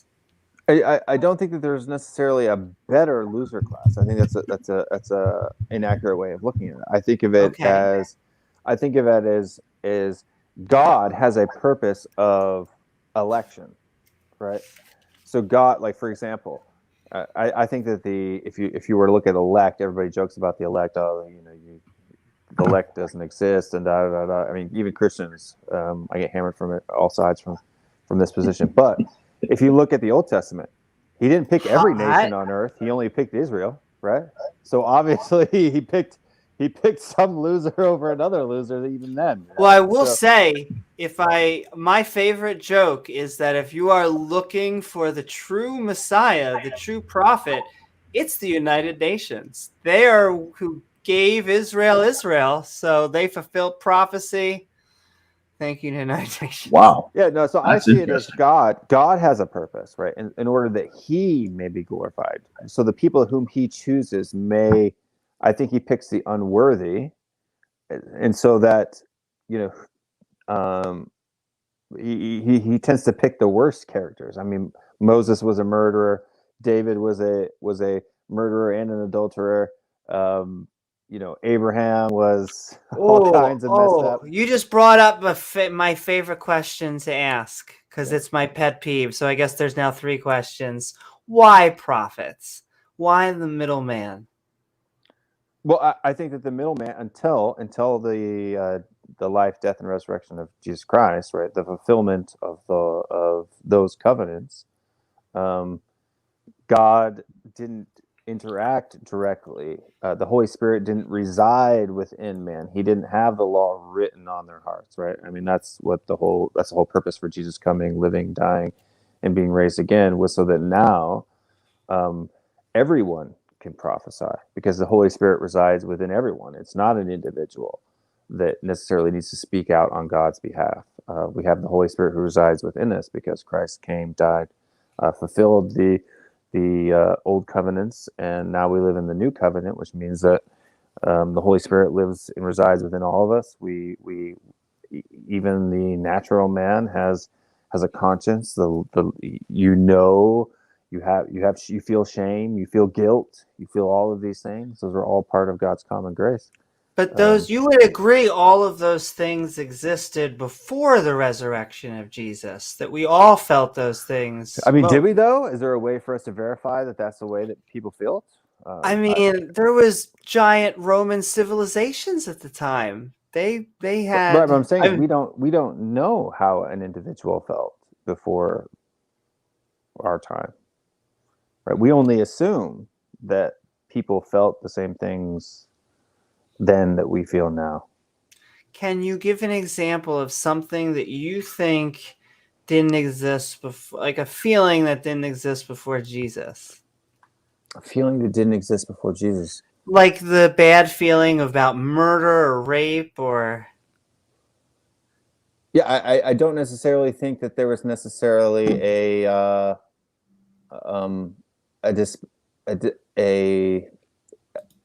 hatred for sins. I mean, if you look at the Old Testament, and if you look at this just could necessarily, it's difficult to judge because of the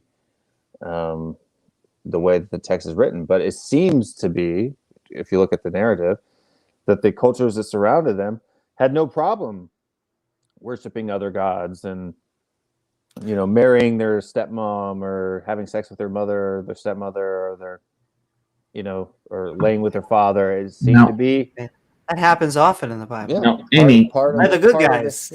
You're asking exactly about, what I'm saying. You're asking, Amy, you're asking about a feeling in general, though, not about a feeling about a particular thing, right? Yeah, well, my thing is, I still don't get the middleman, but we'll come back to that because we love Will. And Will is an awesome mod. Sending love to all of our mods out there. My last question, because I could probably talk with you, Will, for a long time. But what would you do to falsify? Is there a way? Like, what would you be able to... What would it take for you to go, damn, now I have to be an atheist? What would it take for me to go, damn, I have to be an atheist? There would have to be, I think that, a actual, process by which abiogenesis could be replicated and proven over and over and over and over and over and over again. Abiogenesis, that's interesting. And or even to see something come from nothing. I think a lot of the natural claims don't explain away God. They just simply add depth to what the special revelation says about what God did. So I was just asking what would actually flip your mind. I wasn't saying it was disproving anything. You said abiogenesis and something from nothing. I don't believe in nothing, so we'll just go with abiogenesis. I think abiogenesis would be like a repeatable, that they could show and demonstrate that life did not require a creator. Okay, we're gonna put a ... Thank you so very much. We'll go in opposite order. Will, where can people find you, and what are your final thoughts? You can find me on Amy's channel. It's been a while. I was actually out of town on work for almost 2 or 3 weeks, so I haven't been around for a while. But usually here, you can find me on Discord sometimes. If you like English football, you can find me at my YouTube channel, Will Stewart THFC Rants. But I don't really talk about politics or religion over there. I simply talk about football, so soccer for people who are living in the United States. Yeah, I mean that's what I do, and that's where you can find me. Woohoo! Thank you so very much. I'm trying to find your channel to link it. Oh, and thank you so very. Oh, he didn't drop. Who dropped? James dropped. Thank you. He's been taken by Satan. I've been trying to find. All right, go to Will THFC Rants. Did I get it right? Will Stewart THFC Will Rants. Stewart THFC. I just possibly think too much about THC. That might be the other thing. THFC. Because as Will would say, it's the real football. Yeah, it's Tottenham Hotspur Football Club. That's what it stands for. THFC. And all right, go check that out. Thanks, and Will. Now we're moving to see you again. Good to see you. Exactly. Always good to be here. Always good to be here. Someone even say it was predestined to happen. It's always predestined. Ranzoff, thank you so much for being here with us. This Call Me Skeptical, Falsifiability. Where can people find you out? What are your final thoughts? Well, my final thought is I should probably share one quick meme about logic here. If you want to zoom it up for everybody, it's a fun one.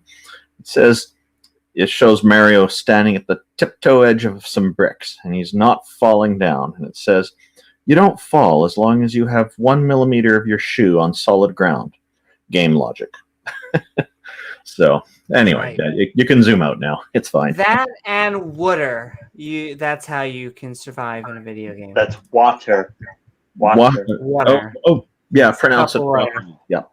That's right. Okay.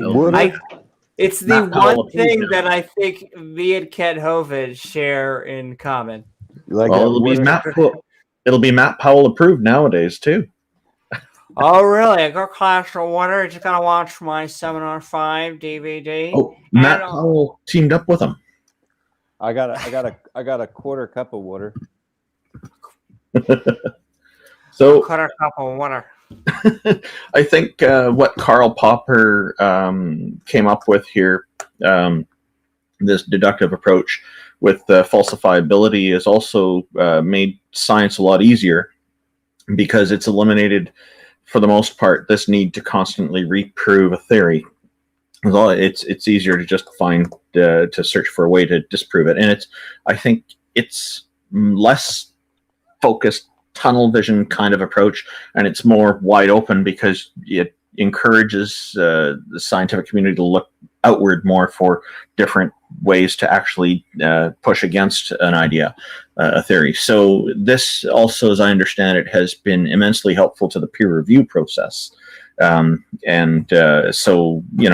if you're looking for ways to prove something as false, to disprove it, that may actually be easier because you have a lot more options available to you. So all in all, I think this is a great advancement for our thinking and useful in philosophy as well as science. So thank you, Amy, for hosting all of this and bringing me on. I'm happy to stick around while you're next. Thank you, Randall. If you want. And you too, James. But if you just want to have them on by themselves, that's fine too. We are going to go back to our one-person format. You could try and stick behind, but we can't help ourselves. I was going to say we're gluttons for, I would say, punishment, but I swear the atheists, we just love talking to our theist brothers and sisters. We get bored when it's just Yeah, so you don't Is have it the medieval Wally? mindset. I got it. Willis, And so- Wally, who's the next guy? I've never heard of him. Wesley Lawrence, he is coming on. So Oh, we're going to send You just- love to Will Stewart and Randolph Richardson. Go check Thanks, out guys. both of their channels. Yeah. 90. And all right. Thank you. Good night. Good night.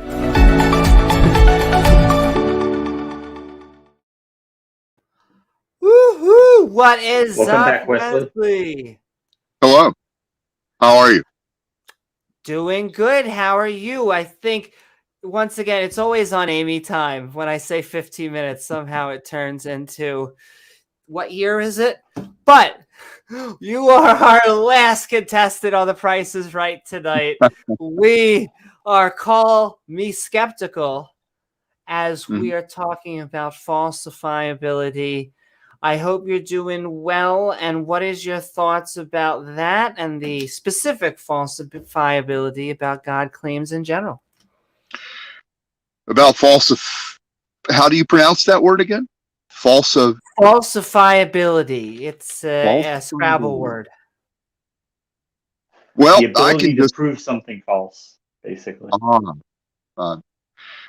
I think it's silly, but that's a comment. So rather than comment, you were given a healed tooth in your mouth. 4 times 2 angels appeared to you and gave you fish and bread. That if you said thank you, Jesus, you could eat, and if you didn't, you can't eat.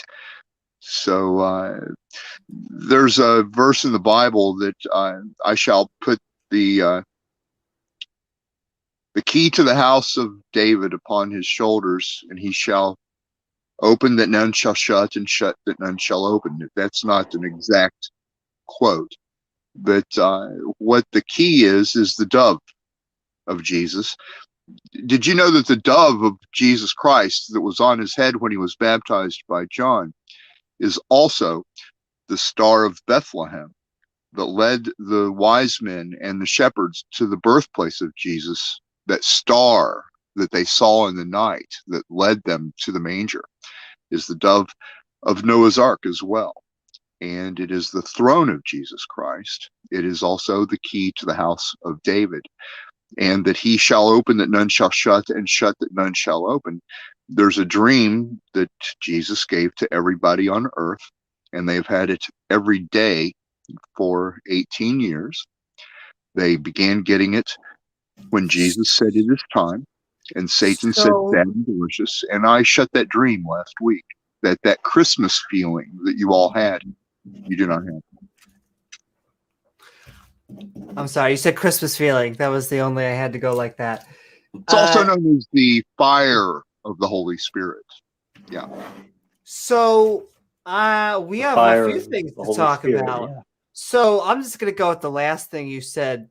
We've been dreaming about Jesus. You're the one that's doing the falsifying, so you know. Yes, in fact, that is one of my points. You said falsifiability was silly. It is, because were you to have told the vision, you would be able to heal any disease known to mankind, and children die because you do not. Can I ask if that would include amputees? It would include amputees, a man without an arm at the Huntington bus depot. So nobody does it. Nobody heeds the dream. Just so I could steel man your claim. Well, review for me. You said, what do we have to do to cure any disease? Tell the vision, and you shall heal without money, are the words that Jesus told to you. As in what you're doing right now, tell the vision. I'm not going to tell it anymore until after the hell begins.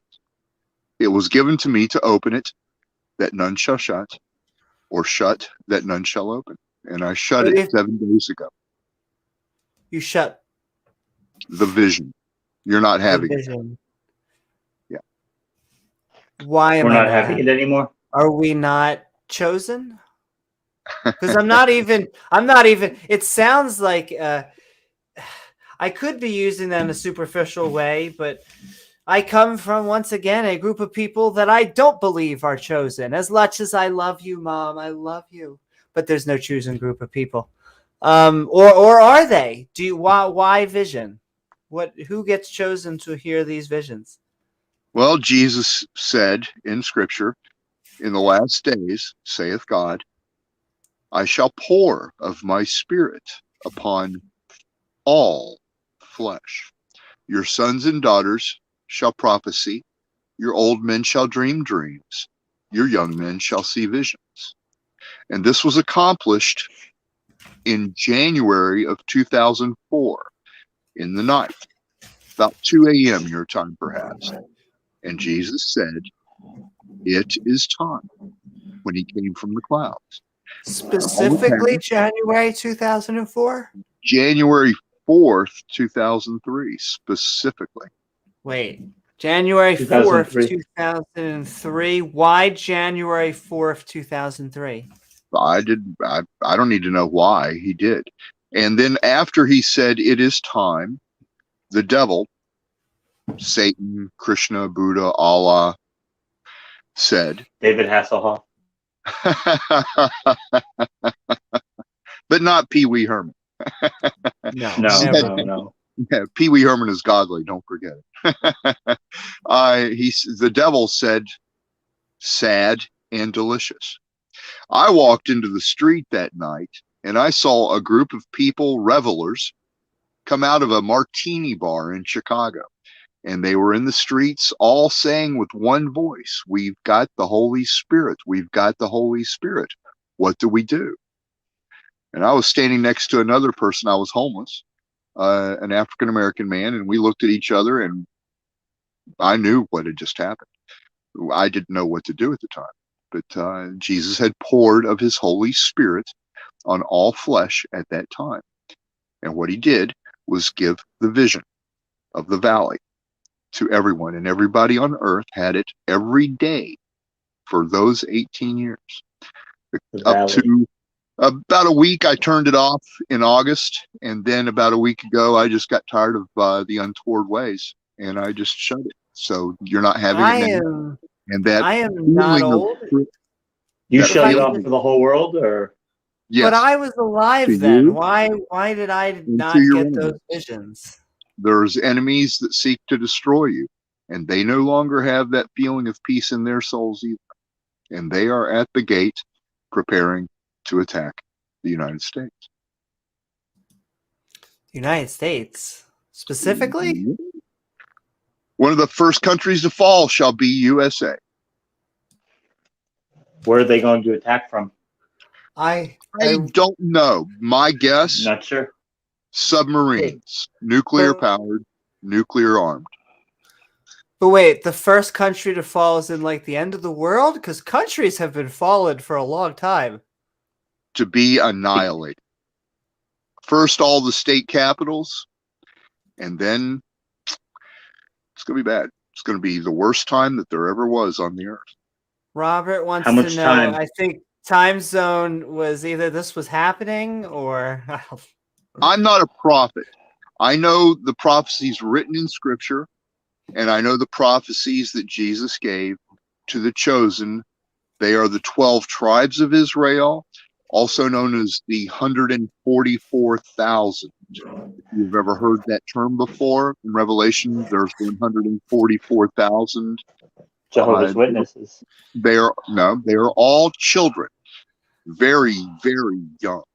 They are all virgins. Jewish male virgins, right? They do not use TV.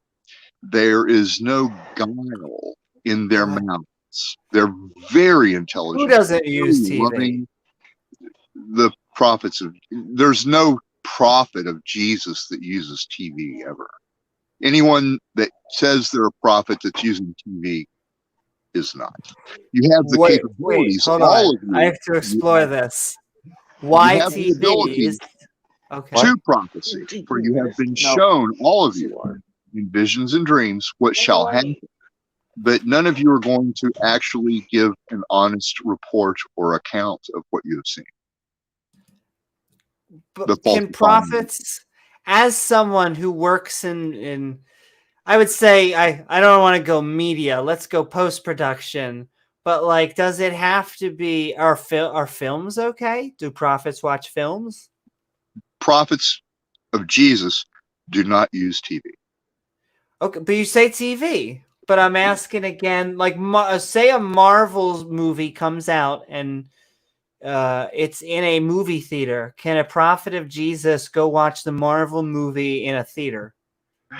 They're children and they have mothers and fathers.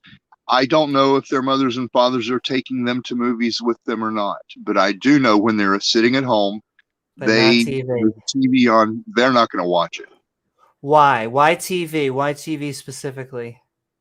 To Jesus Christ, watching TV is the act of performing magic.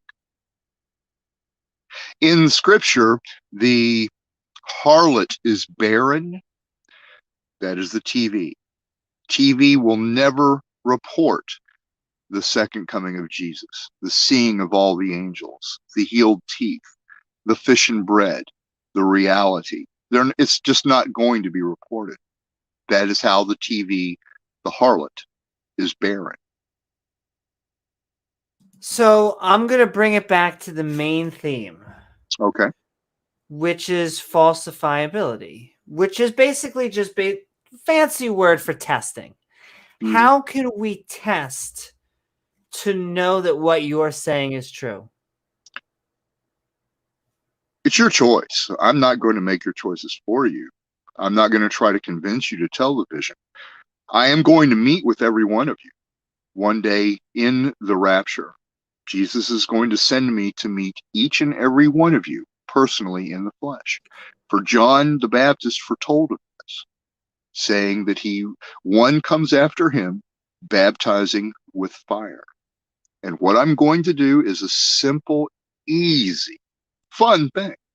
I'm going to ask you to tell the dream you had from Jesus and say it with me. And that's the baptism of the fire of the Holy Spirit. But doesn't that make you a prophet? Isn't that what you're saying? I'm not even a minister. I am a teacher. So I am more strictly judged. But I am not a prophet. But I can tell you the words the prophets gave. They are bad boom, boom, mark of the 10, the black, death, war, Yavol, hell. And I can tell you what those mean. Bad boom in Scripture is a wheel in the wheel. Perhaps you've heard of this mystery from Ezekiel of a wheel in the wheel and 4 angels with wings that go up and wings that go down and hands under their wings, and they each have 4 faces of a man, a lion, an ox, and an eagle. Well, what that wheel in the wheel is a nuclear bomb that 4 angels of Jesus Christ built as men on earth in the flesh. I've met them. I know who they are. I want to freeze that. Okay. Can you say that claim actually one more time? In fact, did you just say that 4 angels of Jesus Christ created? He said it before on bombs? here. Yeah. Yes, about a month ago he was saying it, yeah. 4 angels of Jesus Christ put on earth, and not only put on earth as 4 men, put on earth as 16 men. Each of them 4 men simultaneously in different places on the earth at the same time. How did you learn about this, and how can we verify it? When I saw my soul, it was dead ash, death. One of the words the prophets say is death. Now here's how I know. The death was coated with a clean and clear oil. It's the anointing of Jesus Christ. And he anointed me. And I heard one of you say earlier, Jesus tends to pick the worst. In my case, he certainly did. As well. That was the cow. He picked me when I was in an alley smoking crack cocaine every day for 10 years.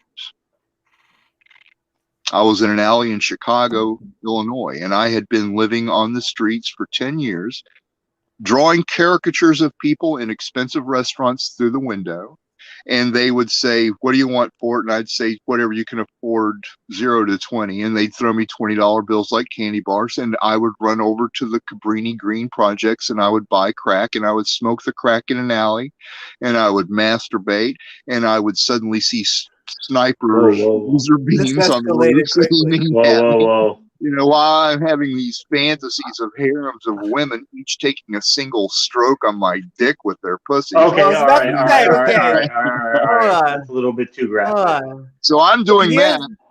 Hold on. I'm doing that. But was this the rendition? What is that? What is that? That A sick, perverted sorcery fantasy. That's what that was.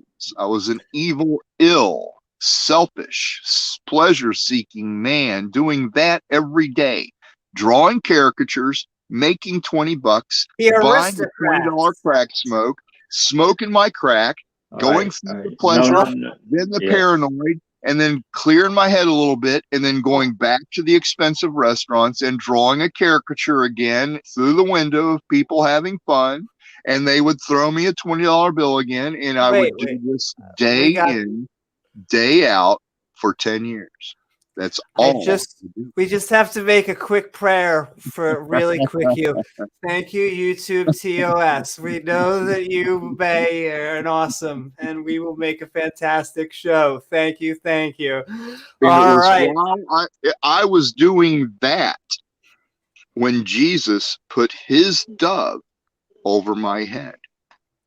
Well, that was the woman. It was Jesus. It became Jesus. I understand what you were trying to say. Is that how far deeply you had fallen?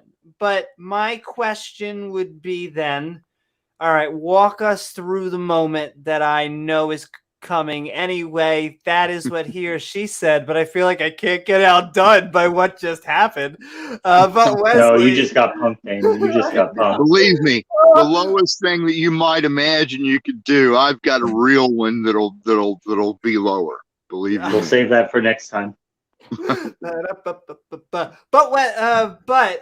so take us through the moment. So what happened? There had to be the joke is generally a come to Jesus moment, but take us through the come to Jesus moment. This puts a totally new spin on that statement. Sure. Well, I mean, you were setting up. Basically, you were saying how terrible, blah blah blah, which I could sympathize. We all go through. I hate to say blah blah blah. That sounds so terrible.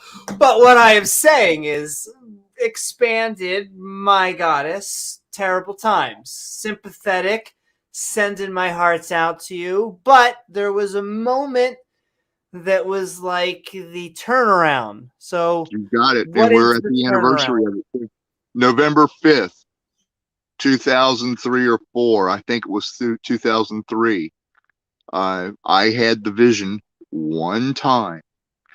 I woke up in an alley across the street from what is known as Second City. If you've ever heard of Second City in Chicago, Sin City, where a lot of the performers that go to Saturday Night Live come from that theater.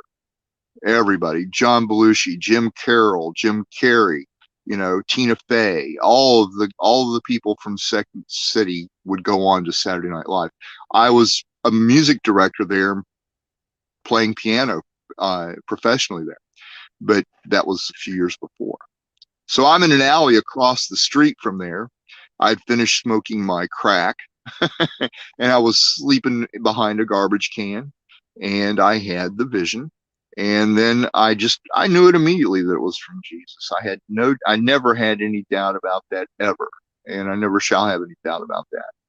And then I walked across the street and I went to Starbucks, one of the larger ones, with all the fine soft leather chairs and a place where a homeless guy can sit down for an hour and hide behind sunglasses and sleep and pretend to be awake, and I spilled milk accidentally on the creamery as I was making my coffee, and it made a perfect shape of circle, like, let me see if I can get in front of the camera right. Circle, circle, circle, circle, circle, circle, circle, all perfectly connected together, like it was bisymmetrically perfect.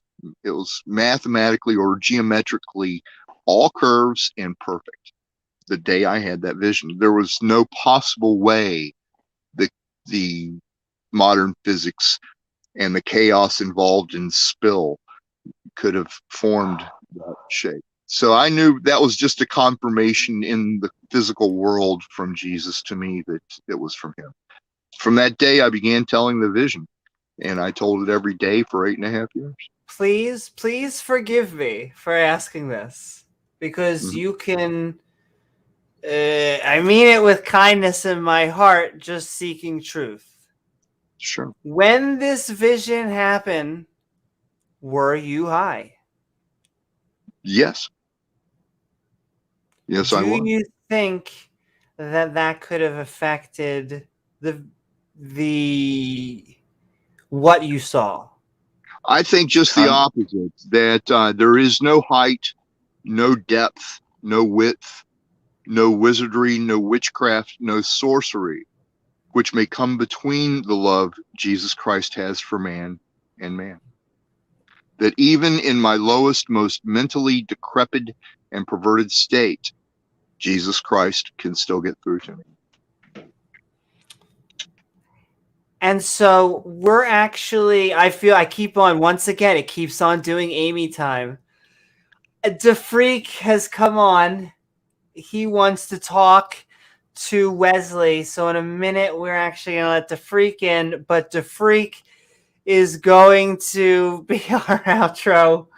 Sending love to everyone out there who joined us. It actually ended up being a fantastic night filled with fun conversations, as we are calling me skeptical, on falsifiability. I feel like we could keep on doing. Is there any questions that you wanted to ask specifically, James? No, I'm good. Thank you, though. I could honestly, I could ask you more, Wesley, but we are about to actually hit hour 4. Yeah. Exactly. So it has been fun. We're gonna add DeFreak for his 10 minutes, and I may ask more questions while DeFreak asks questions as well, because I can't just help myself. But we are adding DeFreak, and we are heading to Discord, baby. Let's do it. Been having fun. Wesley, DeFreak, James, and I, as we are calling me skeptical.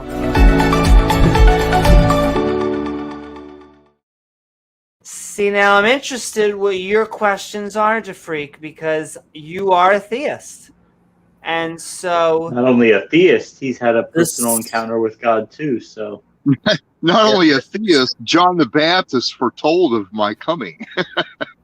First of all, that's hot. That is hot. But this is far out. In Revelation is a little book. John is on Patmos Island. An angel appears to him with 1 foot on the land and 1 foot on the sea, and hands him a little book, and he's told to eat it. And John eats it, and he's told it will be sweet as honey in his mouth and bitter in his belly. And he eats it, and it's sweet as honey in his mouth and bitter in his belly. And John goes to write the book down, and Jesus tells him not to write it down on paper. That's who I am. I don't want to be it, but that's who I'm chosen to be. I'm a little bit like Jonah in that case. I don't want to go to Nineveh and tell the vision. Well, that's kind of what I was asking. I guess not a prophet. I'm not sure what the right word is, but I guess someone changed by God and then told to lead eventually, because you will be doing that at the end of the apocalypse, right? Well, I'll tell you the main reason I don't want to do it, because it takes a great sober mind and a loving heart to be able to give love for any and all manner of evil. And I am not one that is prone to do that. That is why I fight this thing. You have to go to everybody, right? Even the good, the bad, everybody.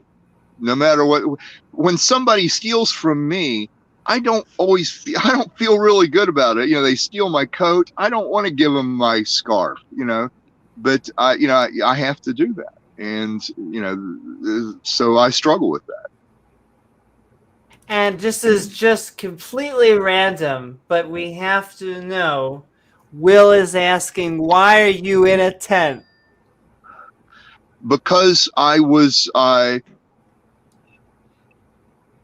in an apartment renting from a girl who was extremely bipolar, was extremely friendly to me, and invited me in, and I paid her rent, and then she had a severe bipolar episode and threw me out. So Completely I understand. was Sending steady our income. hearts to you. Yeah, I'm okay. It's much better than the 10, 20 years I spent in the alleys of Chicago smoking the devil's dick. So I'm just going to be honest. I feel bad for you, but that's an objectively funny statement. I I think maybe about one of the people in funniest. India. I think about people in North Korea that have nothing. Sure. Really, people in Africa that have a piece of rubber they carved from an old tire that they strap to their feet for shoes.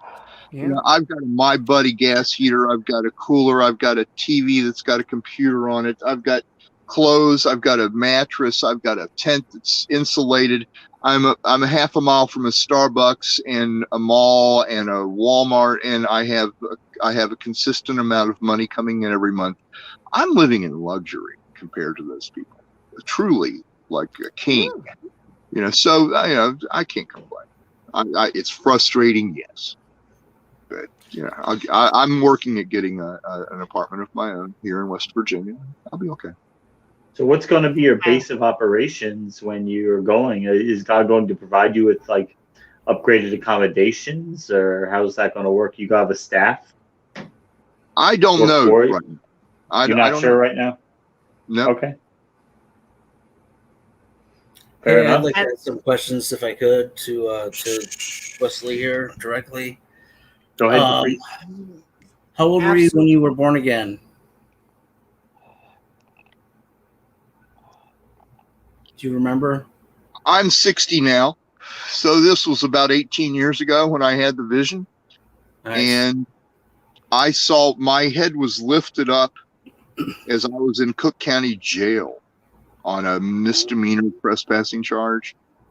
They couldn't catch me doing crack. I was too street smart. And I saw my soul, and I saw the dead ashes, where I would be in a conversation with born again people, and everyone's saying, "We are washed in the blood," and this chant almost to my ears. We're saved, we are washed, we believe. All you have to do is say, "I believe in Jesus," and you're saved. And I discovered that is an imagination and is not the case. You have to believe in your heart too. So in the belly, I saw a pearl of light about that big. And in it was another pearl about that big, and it was snow white. And it is the Holy Spirit. And the seven doors. Pearl of Like great the love. avatar there, you see? So I began telling the vision. And then in the year 2005, Jesus, in a way, tested me to let me know where I was standing. He released Satan upon me. And Satan could get into my skin like a paralyzing electricity. And I was unable to move. But the part of me that Satan could not touch was the part of me that was that snow white light, the Holy Spirit of Jesus, the mystery revealed. But the rest of me that was still unwashed, still unclean, Satan could paralyze and put words in my head as though they were being spoken. And yet there was never a word uttered. And Satan said to me that night, "I shall turn and toss you violently like a ball." And then I got up. Suddenly it was gone. And I knew it was the devil. And it wasn't unpleasurable, but it was paralyzing. And that You was, enjoyed it, having the devil inside you? It was. I didn't enjoy it, but in a rebellious note, I did say, I did tell Jesus, I said I enjoyed that just because I was so pissed off at him for letting it happen to me. You know, Why he did was he trying let the to, devil attack you? yeah, he did. He certainly Why did. though? Let the devil, Also, if you find the devil, can he you let the give me devil his take number? Job there. He let the devil take everything Job had. And Job was a righteous man. Job was a good-hearted man, loving, helpful person to help all of his neighbors. And Jesus let Satan take away his family, kill his family, and take all of I his know, property. and he's the good guy. So, that's right. That's right. So you were So- sitting in jail when you were with like a Bible group and they were reading and they were, telling do the jail Bible stuff, and you prayed and you went to sleep and you had this vision and you actually you said you were anointed by Jesus. Did you actually feel the Holy Spirit, the love of God? The night Jesus said it is time, I did not feel the Holy Spirit. I was in too much of a mental haze from daily smoking crack, coming down, going to sleep, waking up, stealing food from Walgreens, drawing caricatures, smoking crack, doing this repetition. So I was sure. Steal from where I used to work. My head was in the spirit form, dead gray ashes, and really unable to feel. How did you feel when Satan came into your mind and into your was able to take portion of your flesh? Amy would have been like I just smoked a convulsing at the 50, thought. like I just smoked a crack rock the size of my left nut. That good, In huh? one breath. Good I've feeling? never smoked crack, but I mean, So the devil has good stuff. if anyone told me The that devil's they got had some really good shit. The Yeah. devil's got good dope. if anyone told me that they had a D that was as good as crack, I'm just saying, good marketing. That's So how it was not a bad feeling, or at it the wasn't same fear time. or dread. It was okay. It wasn't. it was not unpleasurable. It was not a pain, but it did paralyze me physically, where I've heard some people call it a sleep paralysis is a worldly word for it. But I was unable to move. And I really was trying to turn my head because I wanted to see the face of the devil. I wanted to see what this guy looked like. And I couldn't even move my head left or right. I will say eye contact always. Were there any wolves or any animals there too? No. Although I have been allowed to see two demons in the spirit. They were almost a transparent but transparent thing. One of them looked like a frog and one of them looked like a dog. I've seen that. And so you were also in the spirit, I'm assuming, when you saw the Lord, and he gave you this vision and he was there, and you still did not feel the love of God anywhere in the vicinity? No, I didn't. When I didn't see him when he said it is time, and I didn't hear Satan when Satan said sad and delicious. But it wasn't until my head was lifted up within the next year that I saw the vision in its spiritual form in my belly like a pearl of great wealth. And it wasn't until Satan attacked me that I could tell that by telling the vision, that pearl had transformed my dead ashen soul up to about here, because from here down, Satan could not touch me. It couldn't get inside of my skin. From here up, I was sounds like a case for Pastor Bob. Pushed into the bed. My head thought, I shall turn and toss you violently like a ball. And then I got up and I talked to a couple of nurses, and they were like, oh, great intelligence. So I can only guess that the same thing happens then. I don't know. And since then, have you actually felt yourself immersed or baptized in the Holy Ghost and felt the love of God in some other vision or some other experience? I mean, how do you know that you have been anointed, as you said, by the Lord? Well, when I saw my soul, the dead ashes, which are death, the wages of my sin, that death, the valley of death was all oiled. It was like I was looking in a physical world when I saw my soul. It was like I was moved The from physical the world. flesh plane to the spiritual plane, but in the spiritual world, they're flesh, just like we are here. It's just different. It's a different. I don't know how to say this without misleading. Can I pause you guys They're and just real. ask It's why real. you use the word sad and delicious? Because that is an interesting combo of words. I don't know, but I do know he perfectly imitated the tonality of the voice of Jesus. It was like an impressionist doing an impression of Robert De Niro, doing it really, or Christopher Walken, and doing it really good, or doing it, spot on. In your head, it sounded like Jesus. It sounded exactly like Jesus that said, "It is time." Yeah. Do they talk to each other at all? The freak, ask one or two more questions, and then I am going to ask both of you two questions so that we can then go into both of your outros. I feel like I can't take my lithium. I mean, I could probably ask this guy questions for days. This is just That's what I feel like. I mean, I don't know if this is full troll or if this is real, but this is amazing. I mean, when the freak has asked that question, we're not in Kansas anymore. At Wesley, I just want you to know, just like I've told the freak, I love you coming on. We love all of our I think it's just amazing. It's mind blowing to me. It's more than entertaining. I mean, I have to giving you a run for your money, the freak.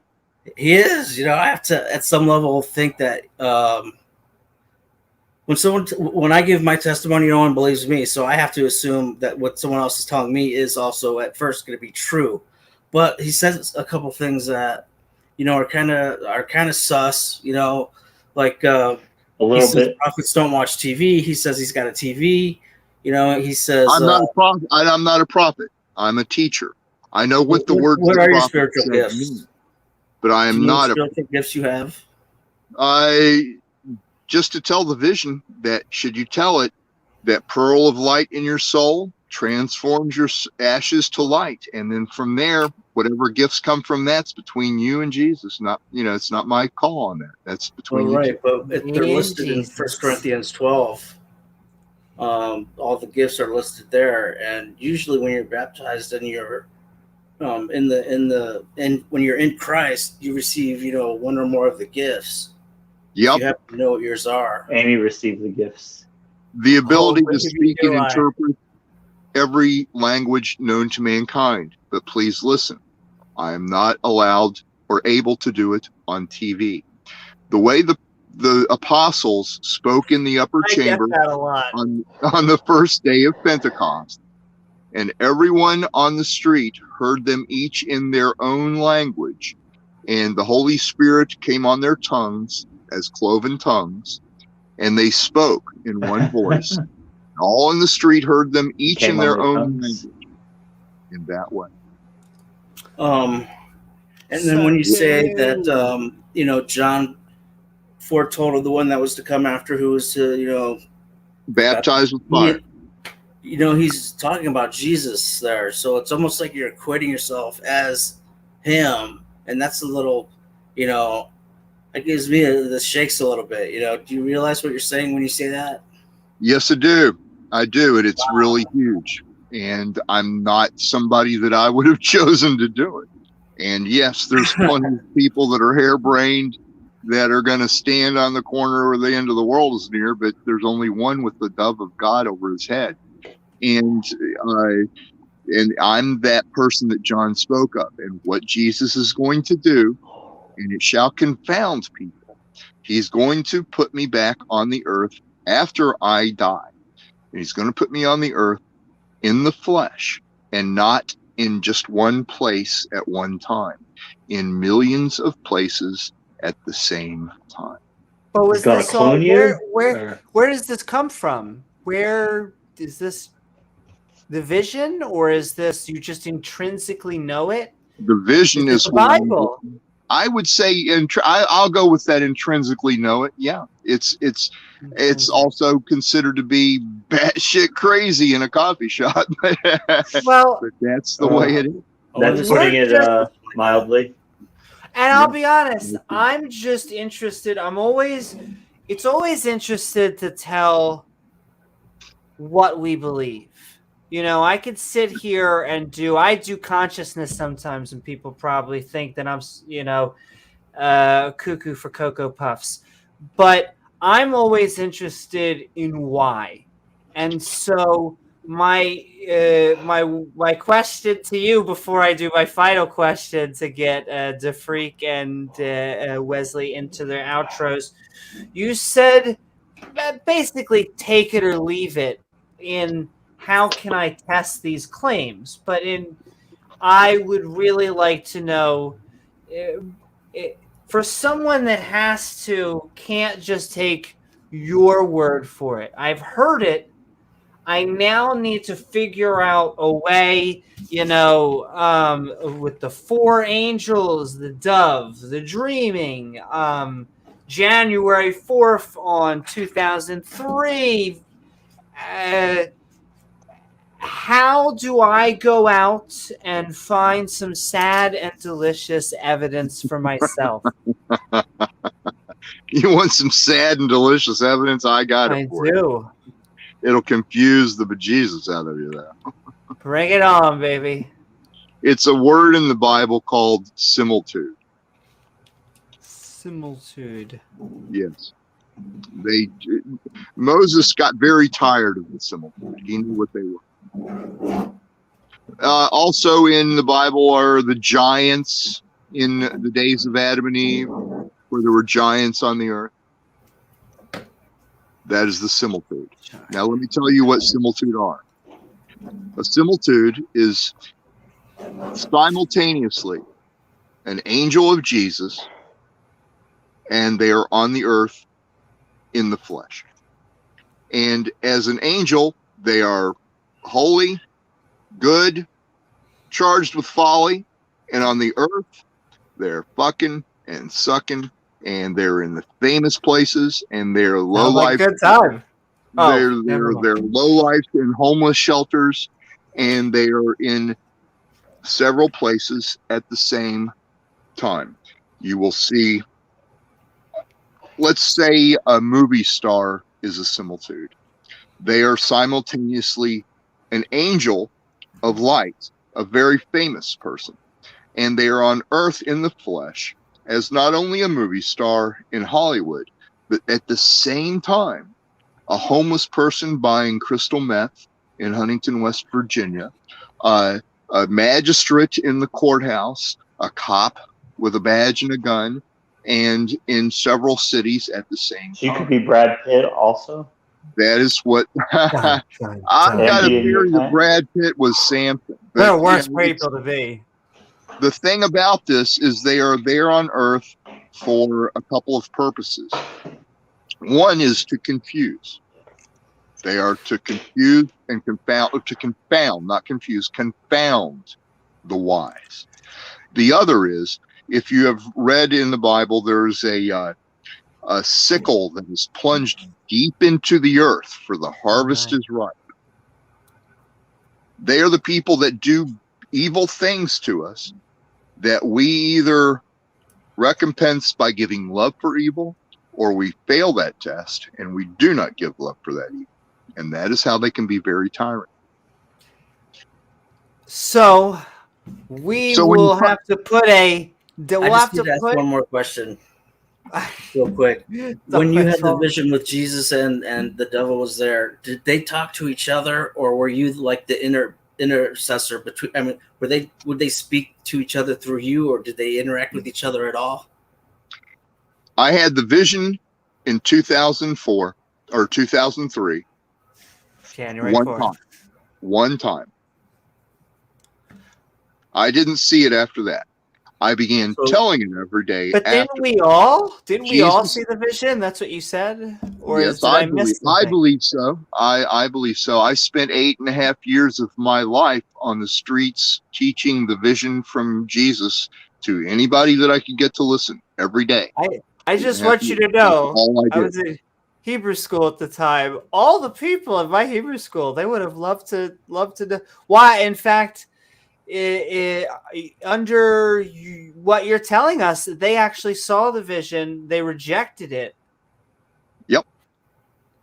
The vision is the same thing that Jonah taught him. You're Hebrew? Is that what you're saying? This is wonderful. Are you Hebrew? So my parents, I always feel a little self-conscious. I've only brought it up like 8 times. I feel bad that I've been bringing it up so much. That's okay. It's always when someone gets into music, they're like, "Hey, did you know I'm into music?" But yes, my parents are Jewish, and I consider myself an ex-Jew. A lot of the people go, "Hey, you're Jewish." Then when you were a child, and what I'm going to say now was never spoken to me by any man, woman, or child on earth. No one ever wrote this on paper and handed it to me to play a joke. This was never told to me. This is a secret, the shield of Judah, about the man of the earth come to bring peace to all. The Hyrule shield. A man would come and meet Noah and give him a plum. He would have the dove over his head. He would be able to speak and interpret every language known to mankind. And he would know some words that I won't say here that are not to be spoken outside of the Jewish house, nor written on paper. And not even the Spanish Inquisition, which disemboweled Jewish people. No one expects that, by the way. None of the Jews ever told this secret. It was given from God, and none of them told that. But I will say these words. You did not blame. So they never interacted with each other, right? Now, if you are Jewish, that secret that your parents told you about, I am him.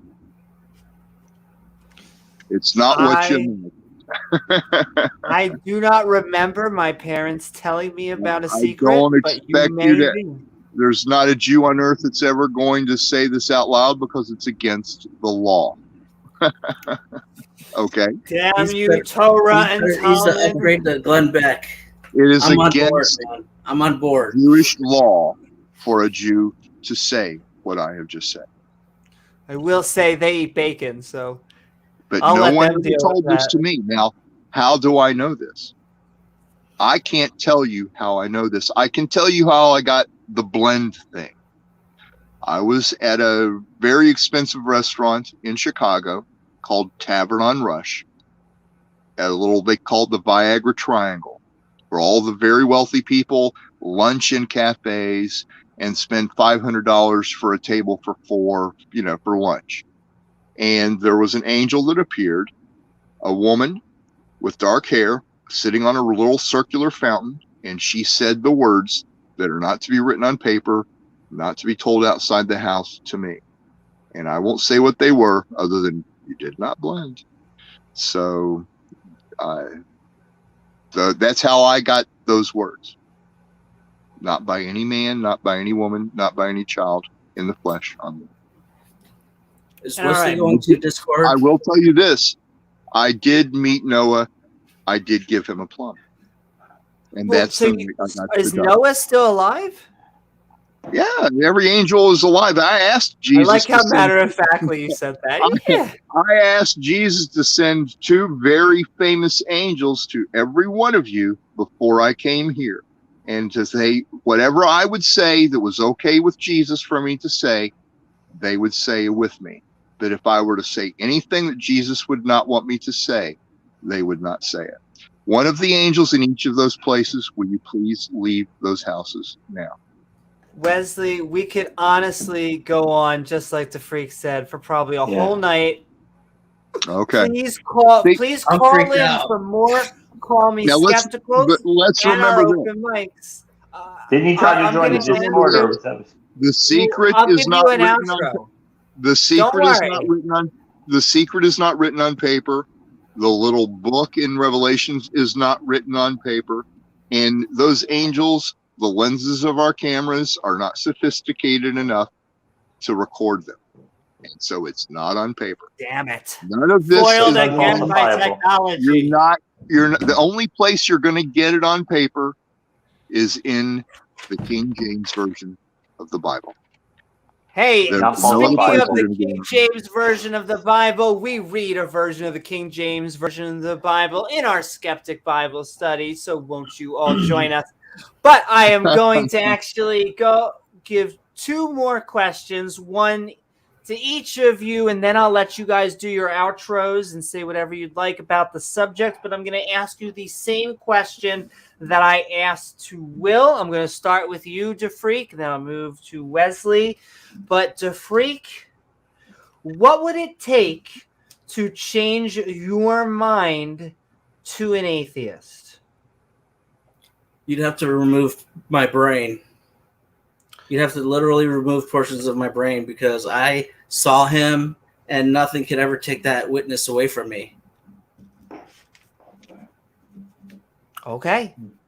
That's What, Wesley? That's the same question. We're dealing with falsifiability or testing or just the subject in general. But what would it take if you don't like those methods? What would it take, Wesley, to convince you that theism was not true and to be an atheist? Well, I could do that to myself out of stupidity. I could say I don't believe in Jesus, and he wouldn't believe me if I did. But what could you do to actually make yourself not believe, or what would it take? I'm sorry. I'm not going to disrespect you by saying I know the answer to that question. I don't know the answer. You don't know? To that. Okay. Can Fair I enough. tell you, Wesley, here on this channel, on most skeptic channels, that may feel like the awkward answer, but that is the answer we love. Saying I don't know when you don't know something is the correct answer. That is Yes, what we're yeah. looking for. I And think all they're- right. I think they're three of the most intelligent words on earth. I don't know. See, we came to agreement. There you go. On this episode of Call Me Skeptical, falsifiability, but I'm going to go in the same order, and you guys are going to have our outros so we can close up and go to Discord. But DeFreak, we have been calling me skeptical on the falsifiability of both God and the scientific method in general. I hope you had a fun time. And what are your final thoughts? Man, I mean, I'm wanting to know if Wesley's going to Discord because I really just like to pick his brain a little bit more. You know, I'm like enraptured with his testimony for some reason. That's really all I want to know right now. My phone number, if you've got a pen, you're welcome to call me or give me your number. I'll give you a call. You want to put it in the private chat? I was don't going know to say, if you just can don't dox broadcast that. yourself. Put in the private I chat. put no, I've got nothing private. 304. I just, as much as I heard, I'll put it in private chat. I'll write it in private chat. And I will. won't say here to get I you- know won't get you in mean trouble the with you. best of intentions, but the cybersecurity expert in me is going. Alarm bells, Because yeah. I Alarm. want you to be okay, no matter who knows. I'm okay. Atheist. And I love Probably a your good call. openness. But I I'm mean, just going the to fact say, is, I mean, I can't even I'll say put on that some coffee. he's insane some or coffee, crazy we'll talk. because I asked him if he knew he was talking about the one that came after John, and he deny it. So he's not crazy. It's just it's. and I don't Wow. think It's not what the false churches profess. There's too much imagination in modern religious synagogues. I'm trying to be as plain on the table as I can be, but I state quite plainly and honestly that there are no churches in the United States, no pulpit that does believe that Jesus is God. They say it with their lips, but they do not believe it. For if they did, they would tell about the fish and bread that the angels gave They would tell the vision. They would tell that the second coming is happening, and it's almost done. It's been going on for like 18 years. The second coming wasn't one big moment in one day. It's a long period of time. And none of them are telling this. All these preachers deny they saw Jesus. And what did Jesus tell them? No time to talk. He told them, no time to talk, Allah. Now, does that sound like, hey, preacher, you believe that I'm God. Thanks for believing that Jesus, excuse me, not me. Thanks for believing Jesus is God. You're doing a great job. No, it sounds like no time to talk, Allah.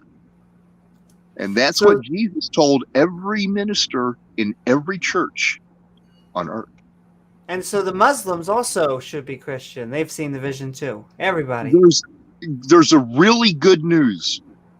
No matter what you do, no matter what you say, no matter who you say God is, no matter if you worship Satan outwardly and deny and kill Christians, you're going to heaven. And it is the heaven Jesus Christ created. There you go, ladies and gentlemen. We're all going hook, line, and sinker. I am going to end you there, Wesley. Like I said with the freak, we could go forever. Thank you. But if you would like to, Thanks, guys. you can join us at the Skeptic and Ranting Discord server for even more fun. And we're going to be doing more episodes of Call Me Skeptical as long with our more nuclear open bombs. mics. Yeah. More nuclear bombs, more angels. And all right, I heart you both. I'm going to put you both backstage. Thanks, so that guys. James and I Really can do close up appreciate it. shop. But thank you to DeFreak and Wesley. Thank you. I just put my phone number in chat. If you want to look there and write it down. Private chat. Yeah. Or write your number. If you write your number down, I'll give you a call, and I would love to hear what you have to say. And maybe you'll listen to me for a minute or two. That sounds good. And feel free, Wesley, to join our Skeptic and Ranting Discord server. It works on phones. Well, phones, computers, anywhere you want. Sending love to everyone in chat as we Even go telepathy. into... Even ghosts are allowed on our Discord. Even ghosts. Even gnomes. Everybody. As we...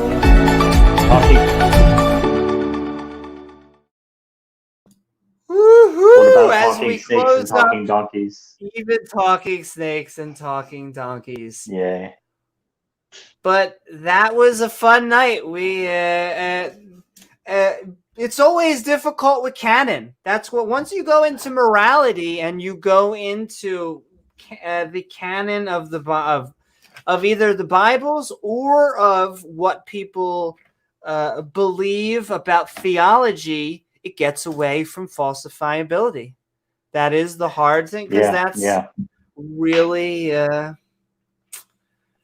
that's really what we're looking for.